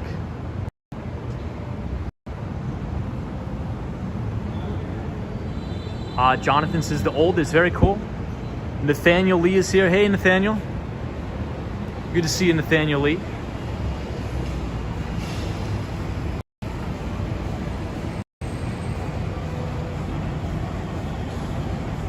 Hey, 14 says, what's up, Tom? What's up, 14? George says, Tom, you should also walk Palm Beach during the daytime. Very pretty up there. Yeah, if I ever get a chance to do that, George, I'm definitely going to. It's just the only thing for me is during the day I'm working. I'm pretty much working from 8 o'clock in the morning until 8 o'clock at night, and then I stream usually from 8:30 to maybe around 9 or 10. Nathaniel Lee, good to see you. Bernie Williams says, I'm here just working late. What's up, Bernie? Lori E says, both cities are so interesting to walk around virtually. Yeah, I mean, for me, my two favorite places on earth is New York City and Miami. I mean, you can't get a better city than New York.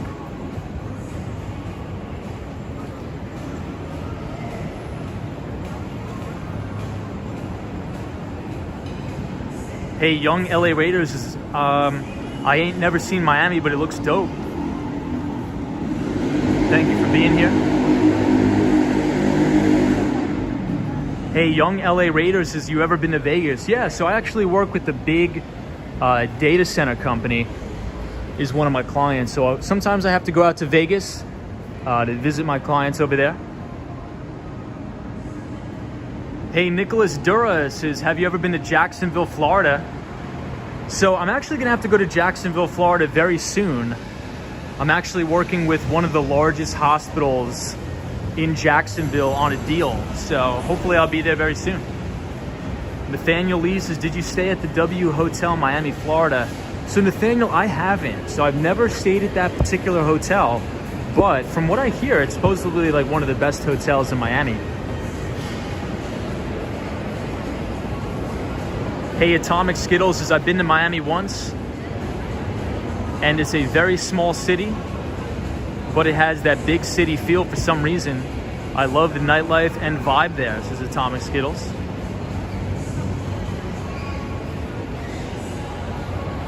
Hey, numero uno says, Tom, clubbing in Miami is on my bucket list.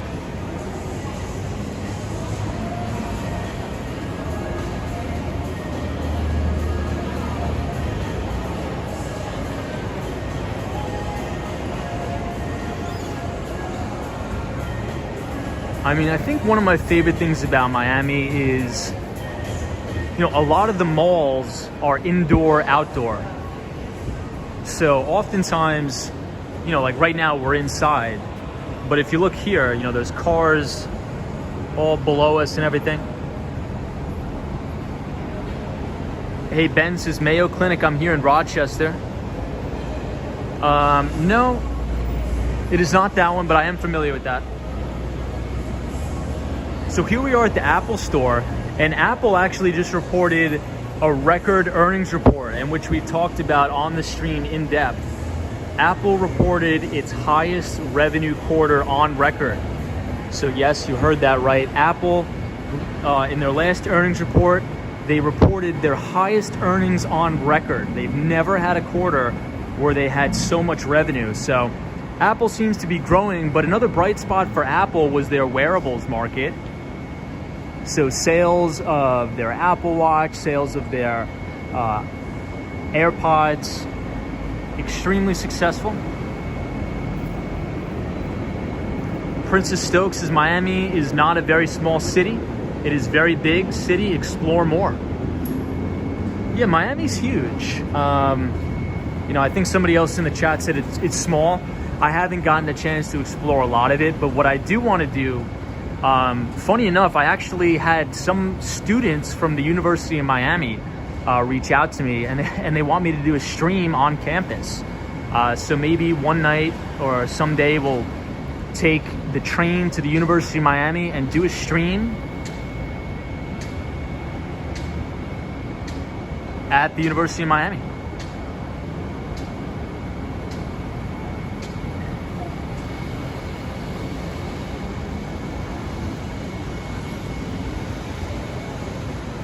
Hey, Shauna Rock is here. Nice guy is here. What's up, Shauna Rock? Augustine says that mall is in Coral Gables. No, so this is in Brickell. So this is downtown Miami, very close to Mary Brickell Village, which we will get to in just a moment. And speaking of KPMG, so KPMG's office building is right here. And KPMG just announced that it will be allocating a portion of their treasury to invest in Bitcoin and Ethereum. So KPMG is a big management consulting firm. I like to think about Ernst & Young, KPMG, Boston Consulting, all of the big accounting firms and consulting firms. And we actually have a big viewership on the Walks in Wall Street channel of people who are actually management consultants. So a great career path to go into as we talk about enterprise software sales, investment banking. Management consulting is a very lucrative career. And I think Techno Pink, one of our great viewers from the Dominican Republic, works as a consultant for Ernst & Young. So very cool. by Scott says, proud Canes alumni family here, go Canes. Yeah, so Scott, we may be on the campus. I had a couple students email me, said they're studying finance and that they want to do a stream.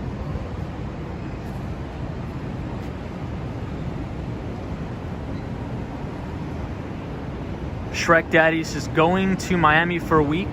Can you please recommend a club? I don't really do any partying or clubs, so I'd probably not be the best person to recommend anything like that.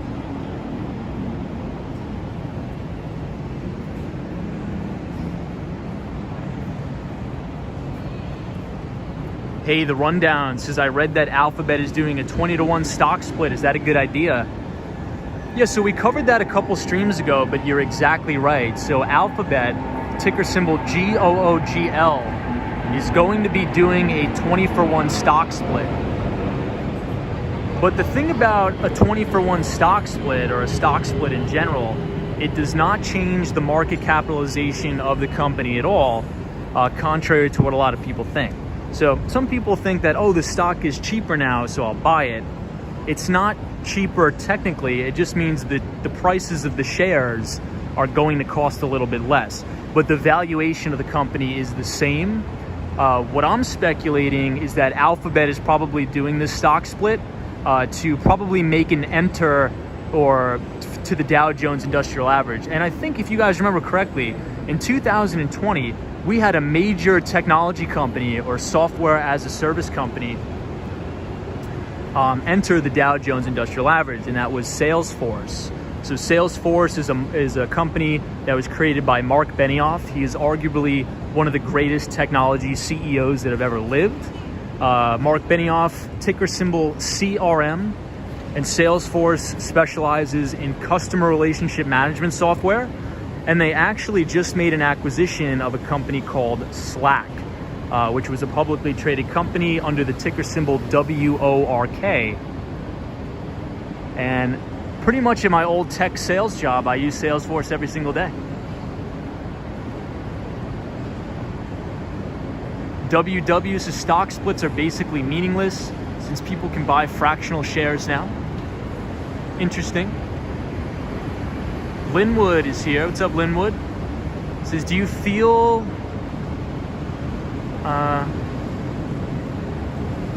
like you're back in New York City when you walk around?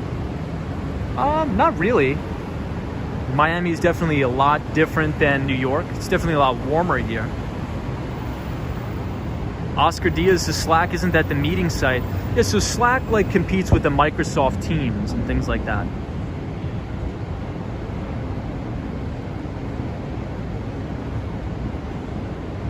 Hey, Nicholas says, Tom, does it feel like summer in Florida? It does. Canyon says, we use Salesforce at work.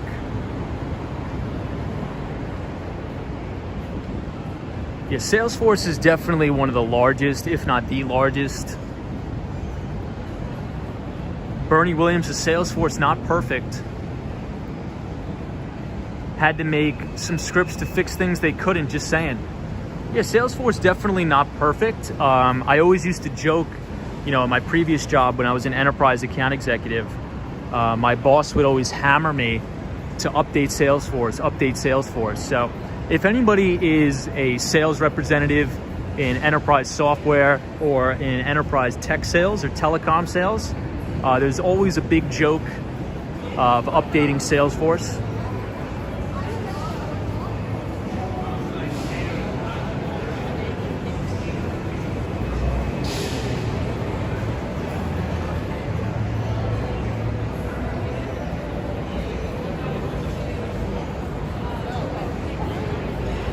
Hey, Brad says, we use Salesforce to handle wildlife complaints, including bears and panthers.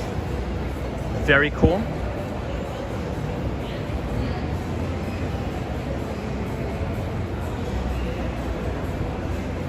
Yeah, another piece of software that a lot of people use for like product development, DevOps stuff, would have to be Jira or Confluence from Atlassian. And Atlassian is an enterprise software company out of Australia. So the ticker symbol is TEAM or TEAM. and the CEO is Michael Cannon Brooks. Hey, Jessica says, I just recently joined the channel, so curious on what your background is in, obviously finance and trading. Yeah, so my background is, originally I went to college, I wanted to be a police officer, but then I went into enterprise technology sales. So you could think about enterprise telecom sales, selling into larger companies, as well as traditional software sales.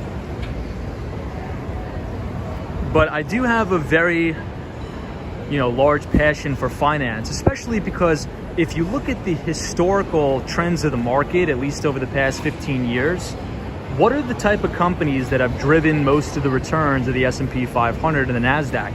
They've all been enterprise software companies and tech companies, right? So being that I am currently and still a salesperson at these companies, I know the buying cycles for a lot of the chief technology officers. I know what software products a lot of the major companies are implementing. I know how the integrations work via APIs to Workday, Salesforce, whatever it may be. So it gives me a little bit of an edge when evaluating companies, understanding what products and services are in demand in the market in terms of a cybersecurity solution or anything like that. So that's sort of what got me involved into it. Lisa McGovern, good to see you. Young LA Raiders says, yo, walks in Wall Street. Do you know the Steve J? I don't. I do not know that. So here we are outside Lucid Motors, which is another EV company. Carolina Tom says, Tom, Google stock split gives it more upward leverage for investors. Easy way to increase capital over time. Agreed. And I think it'll probably give them an easier path to the Dow 30. But yeah, I mean, on face value, if you're like a retail investor or retail trader and you see Google stock trading close to $3,000, you're probably not going to buy it. But if it's trading in the hundreds or 200s, it'll probably be more attractive. So I definitely agree with you.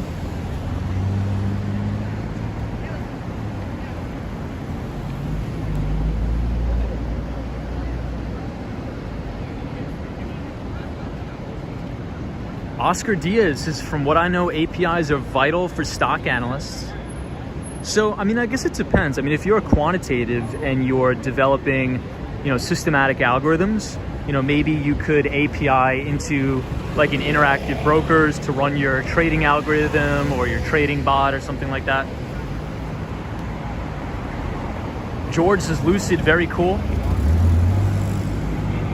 So, something interesting, Lucid Motors, actually one of the viewers on our channel, EBITDA, actually worked on this deal to bring it public. So pretty cool piece of information there. And speaking of semiconductors, one of the main reasons why I've continuously been bullish on semiconductors, number one, the demand and the growth and the demand for semiconductors, especially going over the next 5 to 10 years, is going to be explosive.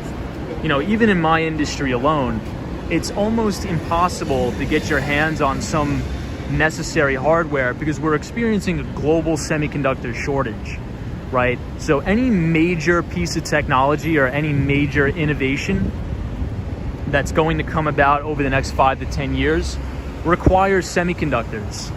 So you think about EVs, electric vehicles, machine learning, artificial intelligence, anything like that is going to require chipsets and going to require semiconductors.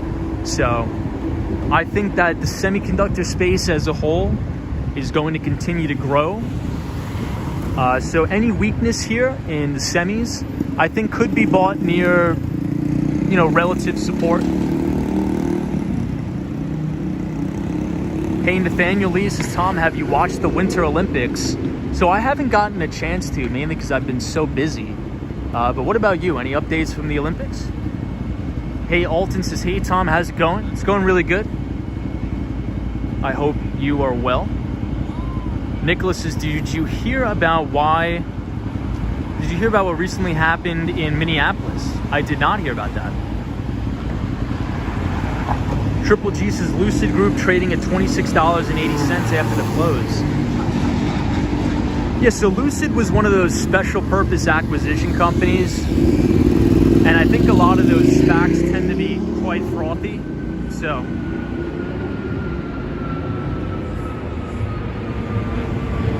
you know, I think Donald Trump actually has a publicly traded company now that was also taken public via SPAC. So for those of you who don't know, a SPAC stands for a special purpose acquisition company. So it's almost like an inverse of an IPO. If you think about an initial public offering, you know, a company is brought to public and they raise money in the equity capital markets, but a SPAC is sort of the other way around. You essentially raise the money first and then you try to find a target company to bring public.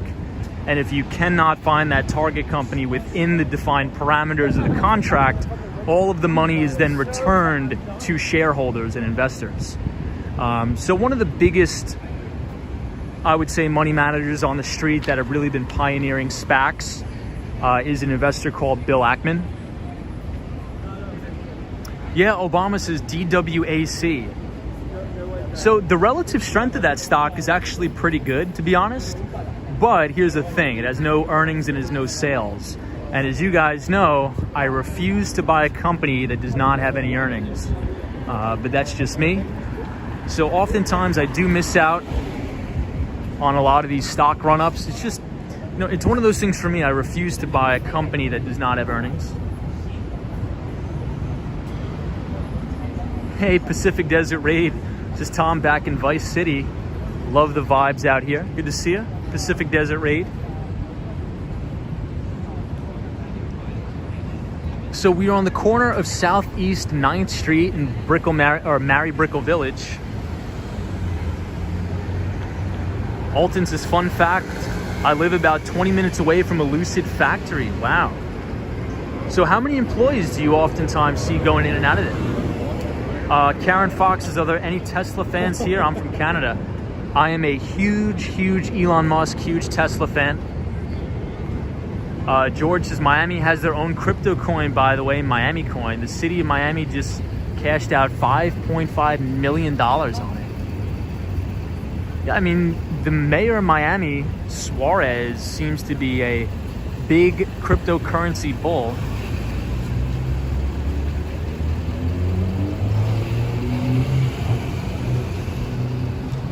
Hey, Doobie says, Tom, your channel has grown by leaps and bounds. I'm so proud of you. I was one of your initial subscribers. Hey, Doobie, thank you so much for being here. I appreciate it very much.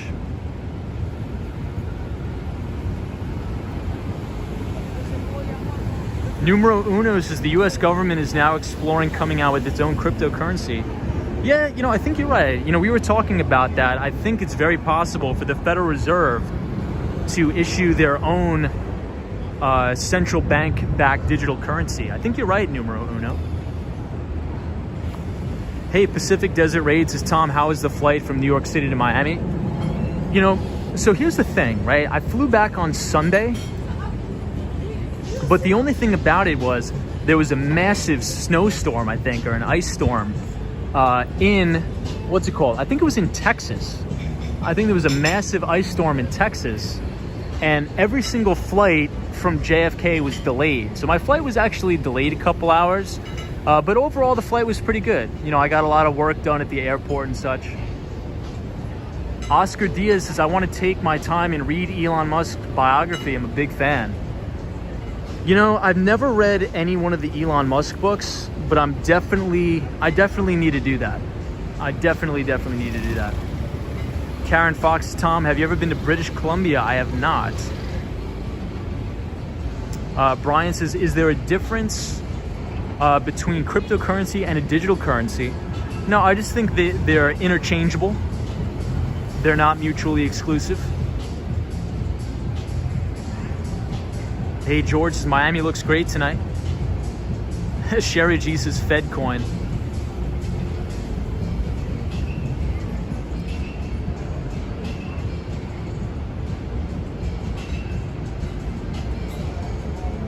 So what do you guys think about Bill Ackman's newest investment. So Bill Ackman, obviously, he owns Pershing Square Investments, which is a major hedge fund, which is very famous for making over $1 billion on swaps. You know, Bill Ackman bought a product called swaps on the S&P 500 right before the COVID crash, netting his firm over $1 billion. But now, you know, after an egregious earnings report from Netflix, Bill Ackman actually came out and issued a statement that his company is buying a massive position in Reed Hastings' company, Netflix.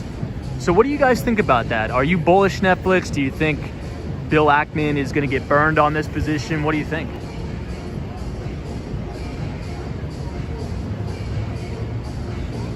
Cosmo Scary says, I hear Bill Ackman's name on this channel a lot. Should probably read more about him. I think he's a very prominent guy on Wall Street for sure. Roland says, Netflix sucks. Karen Fox says, I've watched everything on Elon Musk.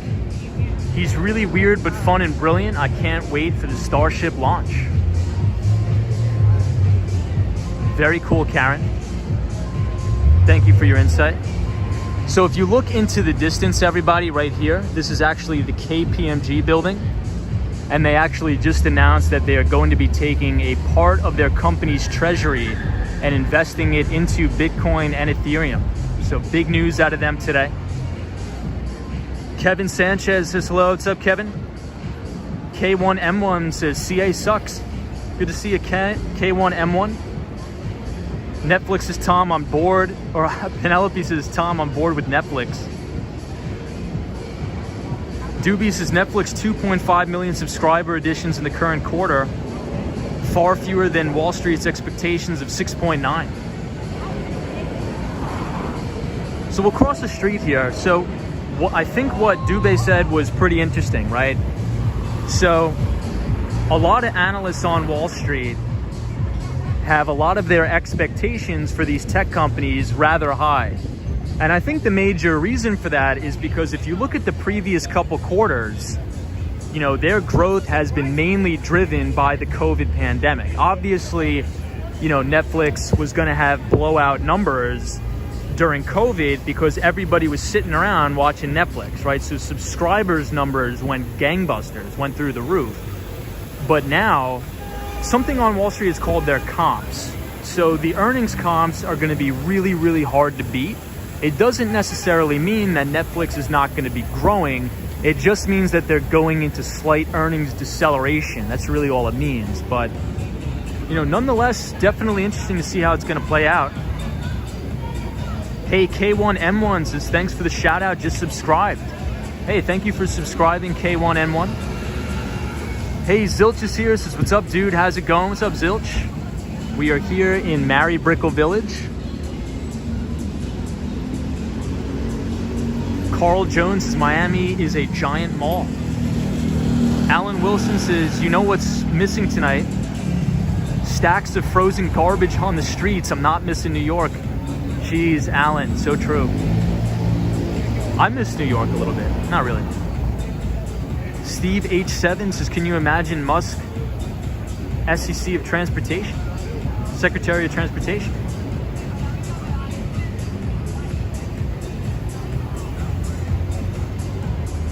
Hey, Joey says, from snow to sunshine. What's up, Joey?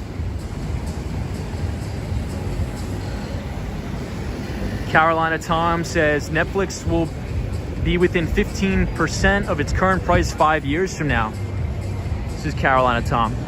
You know, I actually probably agree with that, Carolina Tom, because, you know, as companies mature, you know, their PE ratios tend to normalize, right? So a lot of these big enterprise software stocks, a lot of these big tech stocks, they tend to trade, you know, at 100 PE ratios, 200 PE ratios, 300 PE ratios and the like, really crazy valuations. But over time, you'll always see these companies grow into their valuation and then seeing PE ratios actually come down to a more normal level. So look, I mean, I think that's what we're seeing right now. You know, we talked about that 10-year treasury yield bumping up against 2%. you know, that has triggered a ton of PE compression on the street, right? So you talk about all these high beta growth stocks like your Z-scalers, your Pelotons, all of these crazy high flyers that have very little earnings. You know, when interest rates tick up, these things are gonna get hammered and their PEs are gonna come down. So Carolina Tom, I think you make a really good point.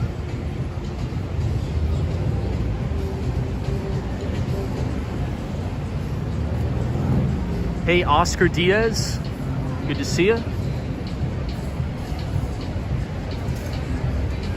Hey, Christy in Iowa's here, what's going on?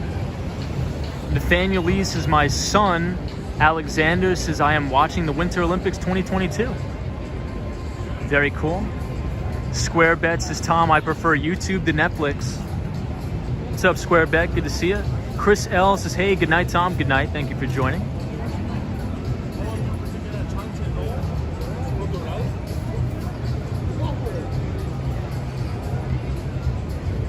Somebody says too much quote unquote woke content on Netflix for me. So Shop by Scott, if you're still in the chat, what is this building right in front of us? Hey, Lori E says, I know nothing about stocks in Wall Street, but love coming along. Hey, thank you, Lori. I appreciate that. It's always a good time having you in the chat as well. So we're walking through Mary Brickell Village tonight,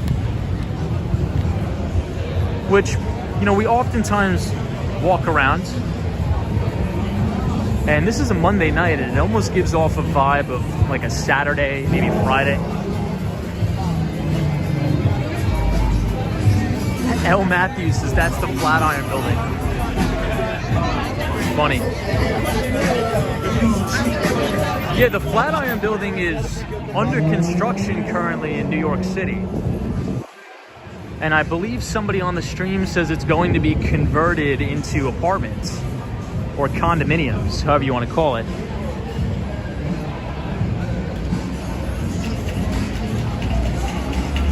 Hey, Ron says, man, I miss Florida. Says 111, good to see you. Says, are you on Ocean Drive? I don't think this is Ocean Drive. We are in Mary Brickell Village.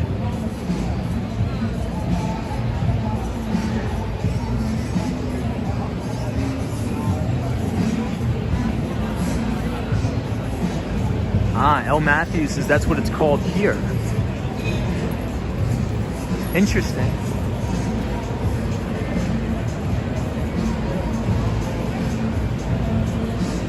Hey, Lisette F says, I haven't been to Miami in over 10 years. It looks different. Yeah, so supposedly Mary Brickell Village is significantly different from just 5 years ago, from just 10 years ago. A lot of stuff has changed. But I've only been down here a couple of times, maybe a handful of times on the stream. But I don't really spend too much time down here, but I do enjoy it. It's definitely a nice neighborhood, a lot of nice people. K1M1 says, I think I would like to move to Florida. I like the freedom. Yeah, I mean, Southern Florida is good. I have nothing bad to say about it. I enjoy it. I think my two favorite places, obviously, you know, I think number one would still have to be New York. But I think a close number two is Miami. But, you know, there's a lot of development. There's a lot of new development going on, too. I think this is the Metro Mover train tracks here.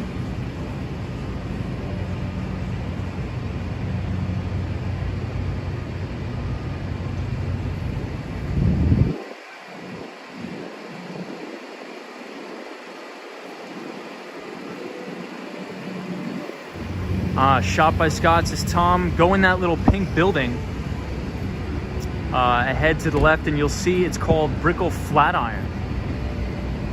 Interesting.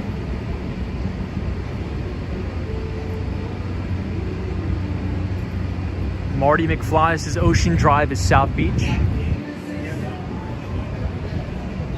Oh man, we've already been streaming for 2 hours. I gotta head back so I don't miss the bus. So I wanted to show you guys to the left, which is, I believe Shop by Scott says it's sort of like the Latin America Wall Street, I believe. So maybe we'll see that on another stream. Tonight we got to head back. But I'll take you guys with me. Hey, the Mighty Bolus is watching, learning, and listening. So everybody, the Behind the Street newsletter, the 13th edition, was sent out to everybody, or the 13th issue. If you have not signed up for the free financial newsletter yet, if you type !news, N-E-W-S, in the chat, the Nightbot will be sure to drop the link where you could sign up for free. And it pretty much will go into detail covering everything we talked about today. So under the hood of the market, what are the different industry leaders? Obviously, we talked about the financials, we talked about energy, and we also talked about other companies such as Church & Dwight, which is a company that specializes in making baking soda, consumer staples products such as toothpaste and the like. And it's interesting to see these sort of companies taking leadership in the market. You know, what does that really tell us? That money managers are signaling to the market that potentially a recession is on the rise. I don't know. I guess we'll have to follow it some more, but we did have that follow-through day last Monday. So obviously we are at higher probabilities of failing that follow-through day. But we'll see. Hey, Talbish says, hello, Walks on Wall Street. How are you? I'm doing really good. Good to see you, Talbish. I hope you are well. Sisters says, what's going on? The Mighty Bull, good to see you, Mighty Bull. Canyon says, I think I might retire to Southern Florida. Christy in Southern Iowa says, in Miami it is 74 degrees.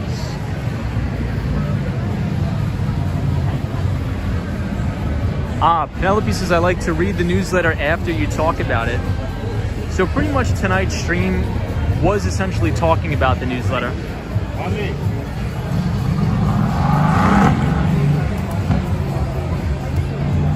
Yeah, a lot of people in the chat are commenting on a lot of the cars here. So in New York, we do have some nice cars, but I think there's a lot more here in Miami, mainly because there's not a lot of snow and things like that. Hey, William Creech, this is Tom with the quick camera work. What's up, William Creech? I hope you're well. Always good to see you, William. So we're gonna head back. This is Southwest 10th Street on South Miami Avenue. You know, I will say, thank God I'm not streaming in 16-degree weather. It's much easier to walk around, talk about finance when I'm not freezing. So it's kind of nice to be back in Miami. Hey, Tatiana says, good evening, Tom. Miami is so much better, warmer than winter. I miss it so much. Well, thank you for being here. Yeah, I think we got a good split here. So it's 50-50 between New York City and Miami.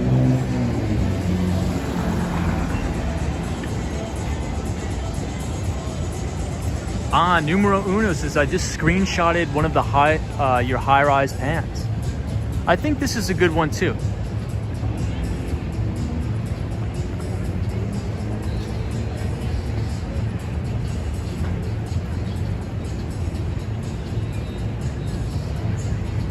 Vital says, Miami roads are not messed up from salt.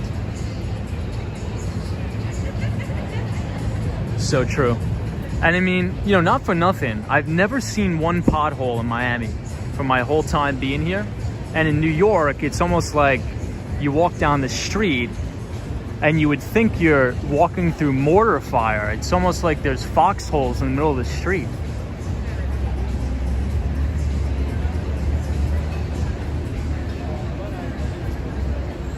I mean, you would think with all the tax revenue we have in New York City, the roads would be a little bit better, but you know, some of those potholes are, it looks like it was shelled with anti-aircraft missiles.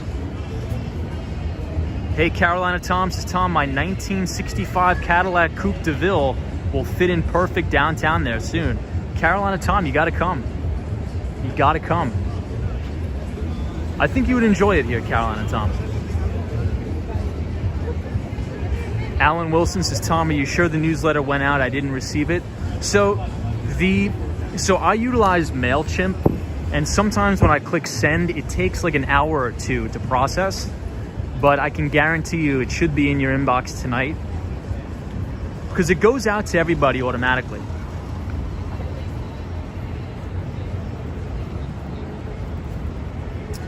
Somebody says more than 50% of New Yorkers do not own or drive a car. Is that true? I mean, I would assume the statistic seems perhaps accurate. I don't know the exact data on that, but I mean, if you live on the island of Manhattan, probably you're not driving a car. 1815 says, Tom, you think those roads are bad? Come to Detroit during the winter. It couldn't be worse than New York. Or at least, let me rephrase that. It couldn't be worse than Long Island. Hey, Carolina Tom says, I'm moving in the middle of the state next month. We'll come to see you. Dude, come down, man. Come down. So I'll be working right out of this building. Well, I think it's the one on the right. Right next to KPMG tomorrow. So I'll be here bright and early.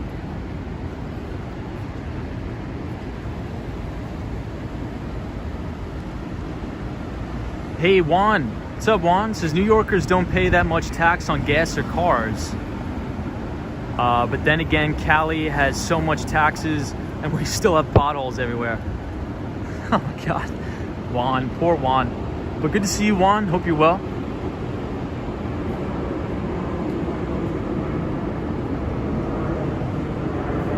Crypto Knight says North Shore is fine. North Shore, Long Island? Get out of here. No way. Well, I'm South Shore. Very seldom do I visit North Shore. With South Shore, I mean, my God. You go to Long Beach, the place is horrible.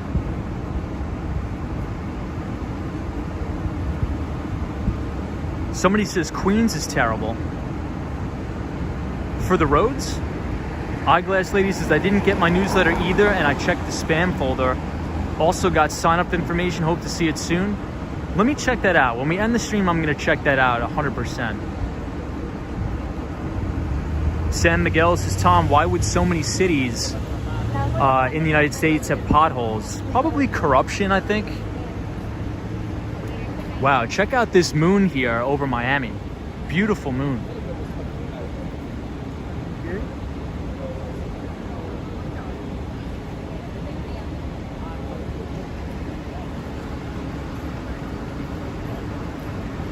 A Kotal says, hey Tom, what's up from Tijuana, Mexico? What's up? Tijuana's a beautiful place. Lisette F says Colorado is very good in keeping the roads in good condition. Yeah, so Denver, Colorado was one of the places I was thinking about buying an investment property there. One of the big cybersecurity companies that was actually taken public by Vista Equity Partners, Ping Identity, is actually from there. Otto says Chicago roads are beautiful. I mean, are brutal as well. Yeah, so Ping Identity, ticker symbol PING, is a cybersecurity company that specializes in identity and access management. They're actually a direct competitor with Okta, so ticker symbol OKTA. And that is another cybersecurity company that specializes in identity and access management. Carolina Tom says, Tom, I was raised in Bal Harbor and miss Miami so much. I'll be there soon. Yeah, Dave, let me know when you're in the area. Hey, Juan says, Tom, Denver is a great spot to buy a house. Yeah, I mean, and the job market is getting a lot better, right? The job market is getting a lot better. And also, I think Colorado is one of the most sunniest states in the United States. I think it has like 90% of the days are sunny. Hey, Western Mass Dave says Denver's so cool, Red Rocks. Yeah, Denver's a beautiful place. I gotta take a trip to Denver. So here's the main Brickell sign here. Wow, Lisette F says, Tom, 300 days of sunshine a year.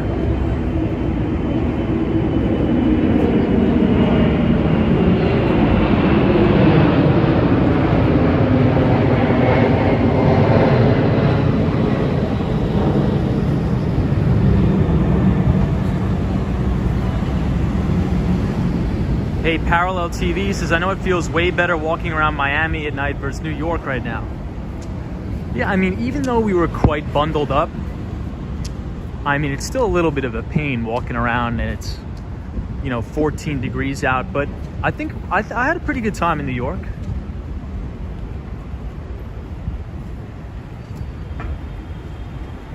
Yeah, Oscar Diaz is loud playing.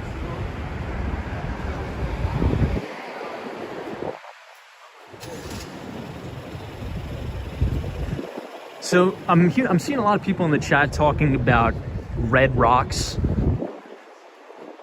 I think a viewer in the chat sent me a picture of Arizona at sunset. It was arguably one of the most beautiful scenes I've ever seen in my life. Hey, Al J is here. Says, hey, Tom, and everybody. We are just walking back from Mary Brickell Village. We got to go back over the bridge to catch our bus for tonight. Square Bet says, Tom, do you feel let down after these streams? Like you've just been on stage? Do I feel let down? No, I'm hanging out. This is what I do to relax. Hey, Running at Altitudes has just returned from Denver and it is record-breakingly expensive. Yeah, that's one thing that's not too good about it, but usually the most desirable places are expensive.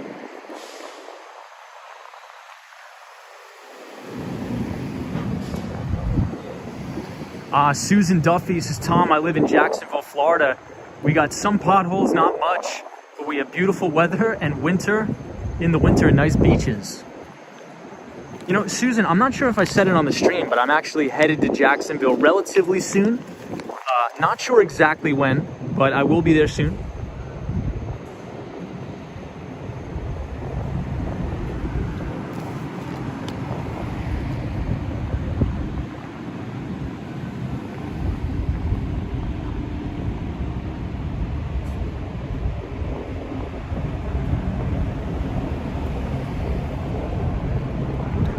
Starting to pick up. I apologize, everybody.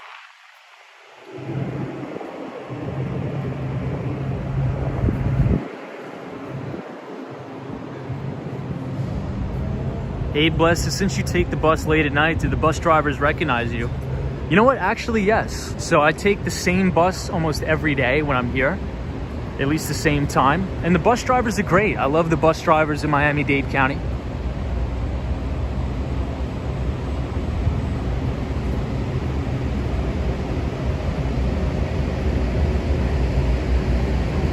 So you can see the Wells Fargo building in the back.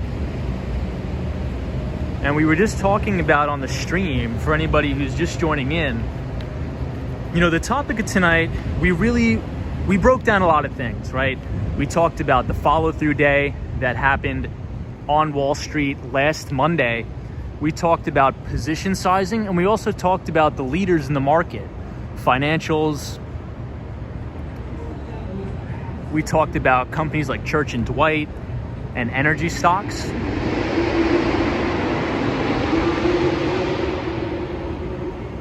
And one of the things that's really important, right? So when we have a follow-through day and you're managing and you're running your long-short portfolio, especially in an environment like this, you really only want to risk probably 1 to 3% of equity. Because what happens is when you initiate that initial position, right, and the market is very thin, that means the breadth of the market is not really conducive to a bull market, the probability of that follow-through day failing is relatively high.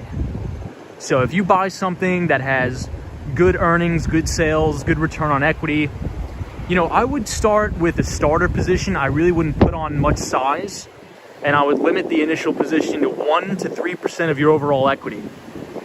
So that's another thing we covered today.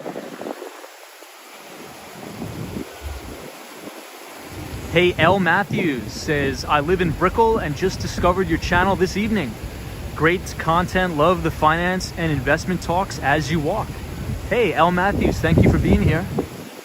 So I'm relatively new to your city, from New York, but I just recently moved to Miami, Florida, and I'm really, really enjoying it so far. So Thank you for watching. Hey, Layda, see what's up, Layda?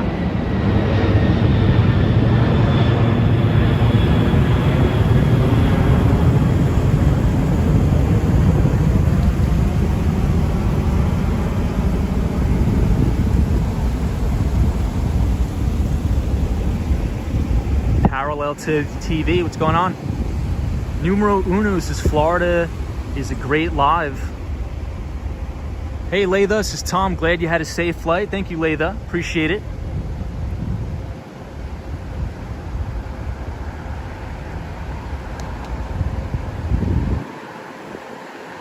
Jessica says you don't have a car in Florida. I do not. Bob She says, hey Tom, Bobby. And Sheila from Jupiter, Florida. Keep up the good work. Thank you for being here. Hey, Hassan is here. What's up, Hassan?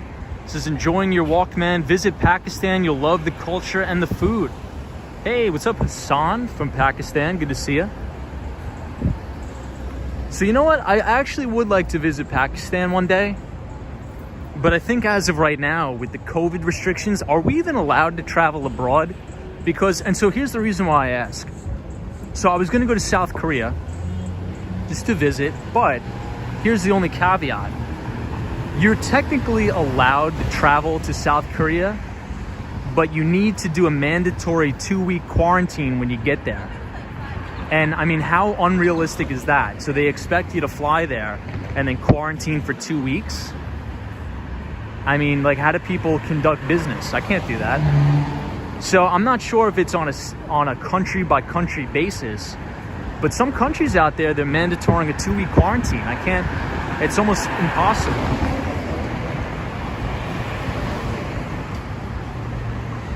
But yes, I would love to visit Pakistan.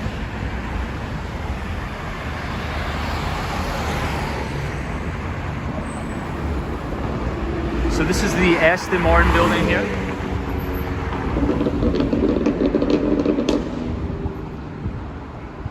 Canyon says, do you walk to the grocery store or take the bus? I walk to the grocery store.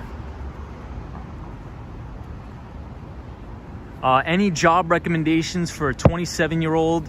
This is Bradley Wells. Yes. So a lot of times on this channel, we talk about enterprise software sales, right? So a lot of the times, very lucrative job opportunities, oftentimes people think of investment banking, you go to mergers and acquisitions, sales and trading, and that's all fine, right? You can make a lot of money. But I think now that we're seeing this trend where software is eating the world, if you go to work at a very high growth software company or telecommunications company as an account executive or enterprise account executive, 9 times out of 10, if you are exceeding your quota, you are going to make well into the 6 figures, right? So I would say if you're a people person, if you know the basics of technology, you can code a little bit, maybe you can learn your way around Python. And, you really don't even need to be too technical to be an enterprise software salesperson or an enterprise tech sales. You just sort of need to understand basic architecture of different technologies, right? So that's what my advice would be. If you're a people person, if you want to meet new people, I would go into sales at a tech company, or if you're really good at coding, I would become a full stack software engineer.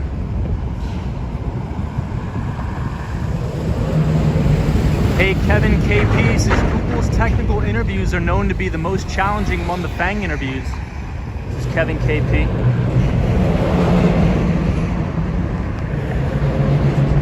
Hey, Joel says, Tom, I'm a software developer. Awesome. That's awesome, Jill.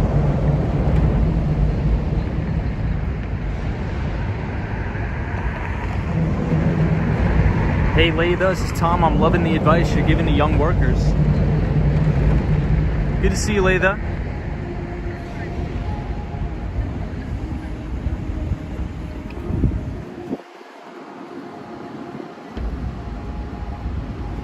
So Bradley Wells, if you want specific recommendations on companies, if you look in the links in my description, go ahead and send me an email and I'll send you some more information about it. Because, if you send me an email or if you sign up for the Behind the Street newsletter, which is a free newsletter, oftentimes I talk about how to get a job in enterprise software sales, how to get a job in enterprise telecommunication sales, as well as how to get a job in investment banking.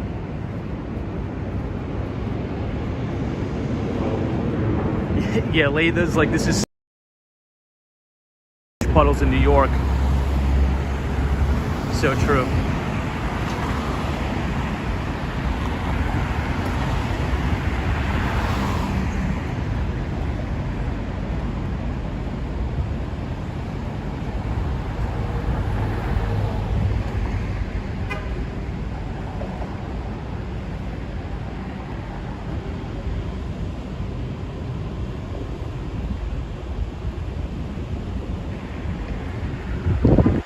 Hey Patrick, New York, what's up? So I'll give you guys one more look at the City National Bank building here in downtown Miami. Hey Jessica Rodriguez, Tom, I love your channel and the investment talk.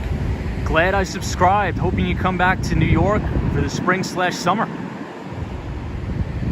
Yeah, we definitely will. So we split our time 50-50 between New York City and Miami.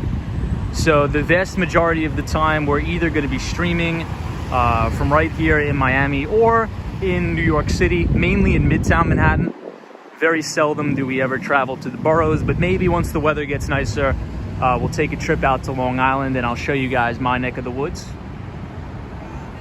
Hey, Hassan says, I wish we had roads like this in New York.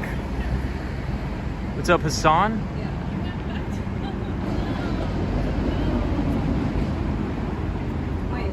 Hey, Carolina Tom says, thanks for another great evening.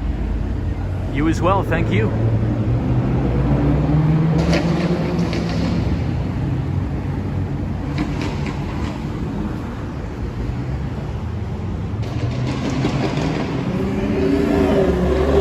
So we just came from over here, and now we're gonna head down here.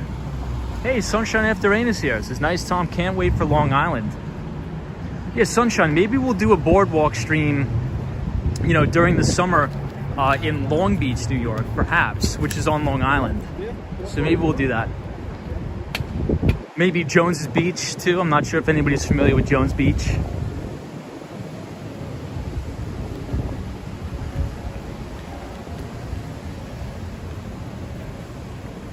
Yeah, I'm seeing a lot of software engineers in the chat. Very cool.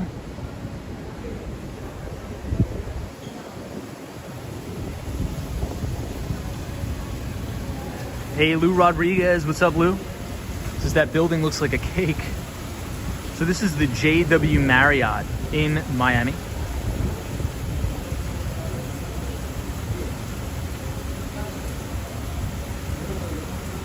Leia says, love Jones Beach, best concerts and venues. Agreed. Leia, when I was a kid, I used to actually ride my bike to Jones Beach sometimes. At Cedar Creek Park. Is anybody familiar with Cedar Creek Park?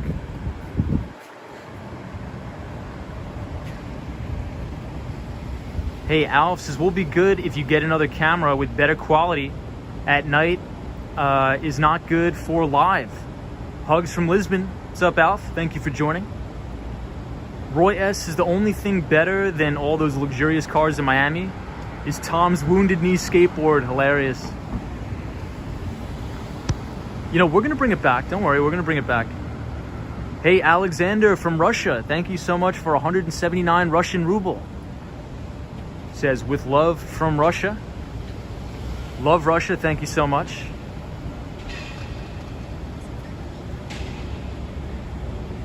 Hey, Brian says, Tom, you can think about getting a GoPro. So we do have a GoPro, but it was a little bit difficult streaming with the GoPro for obvious reasons. So I think we're stuck with streaming with the iPhone 11, unfortunately.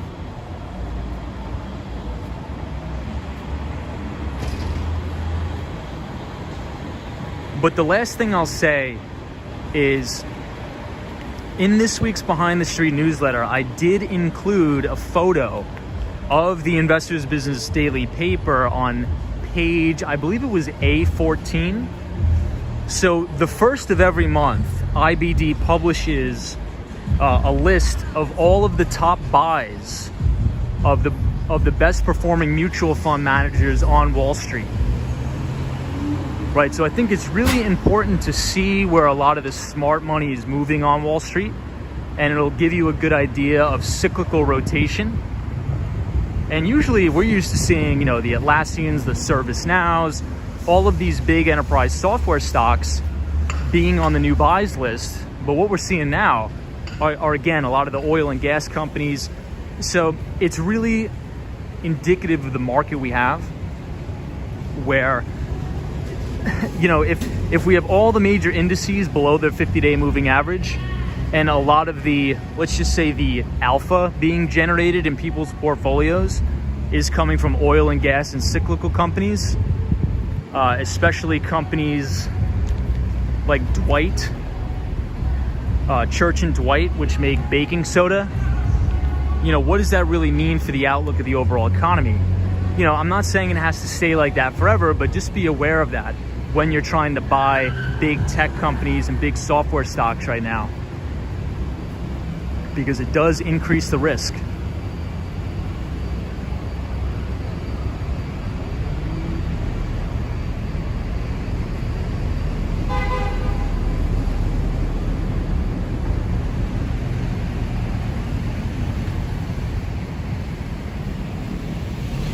Hey, Parallel TV. This is Miami is so clean. Hey, Mac914 says, hi, Tom. Hi, everybody. Good evening.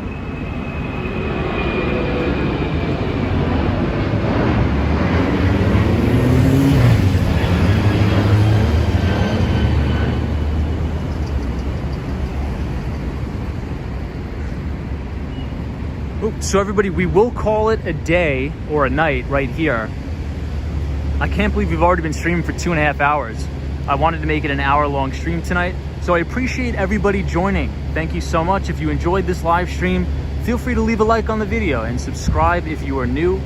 We always go live 5 days a week on this channel. So I appreciate everybody being here. T&Me TV, all of our moderators, Fred X, Brian, Sabrina Fair, Pacific Desert Raid, Sunshine After Rain, Otto, Sherry G, San Miguel, Al J, Sunshine After Rain, Beta Mario, I appreciate it. DW, Marty McFly.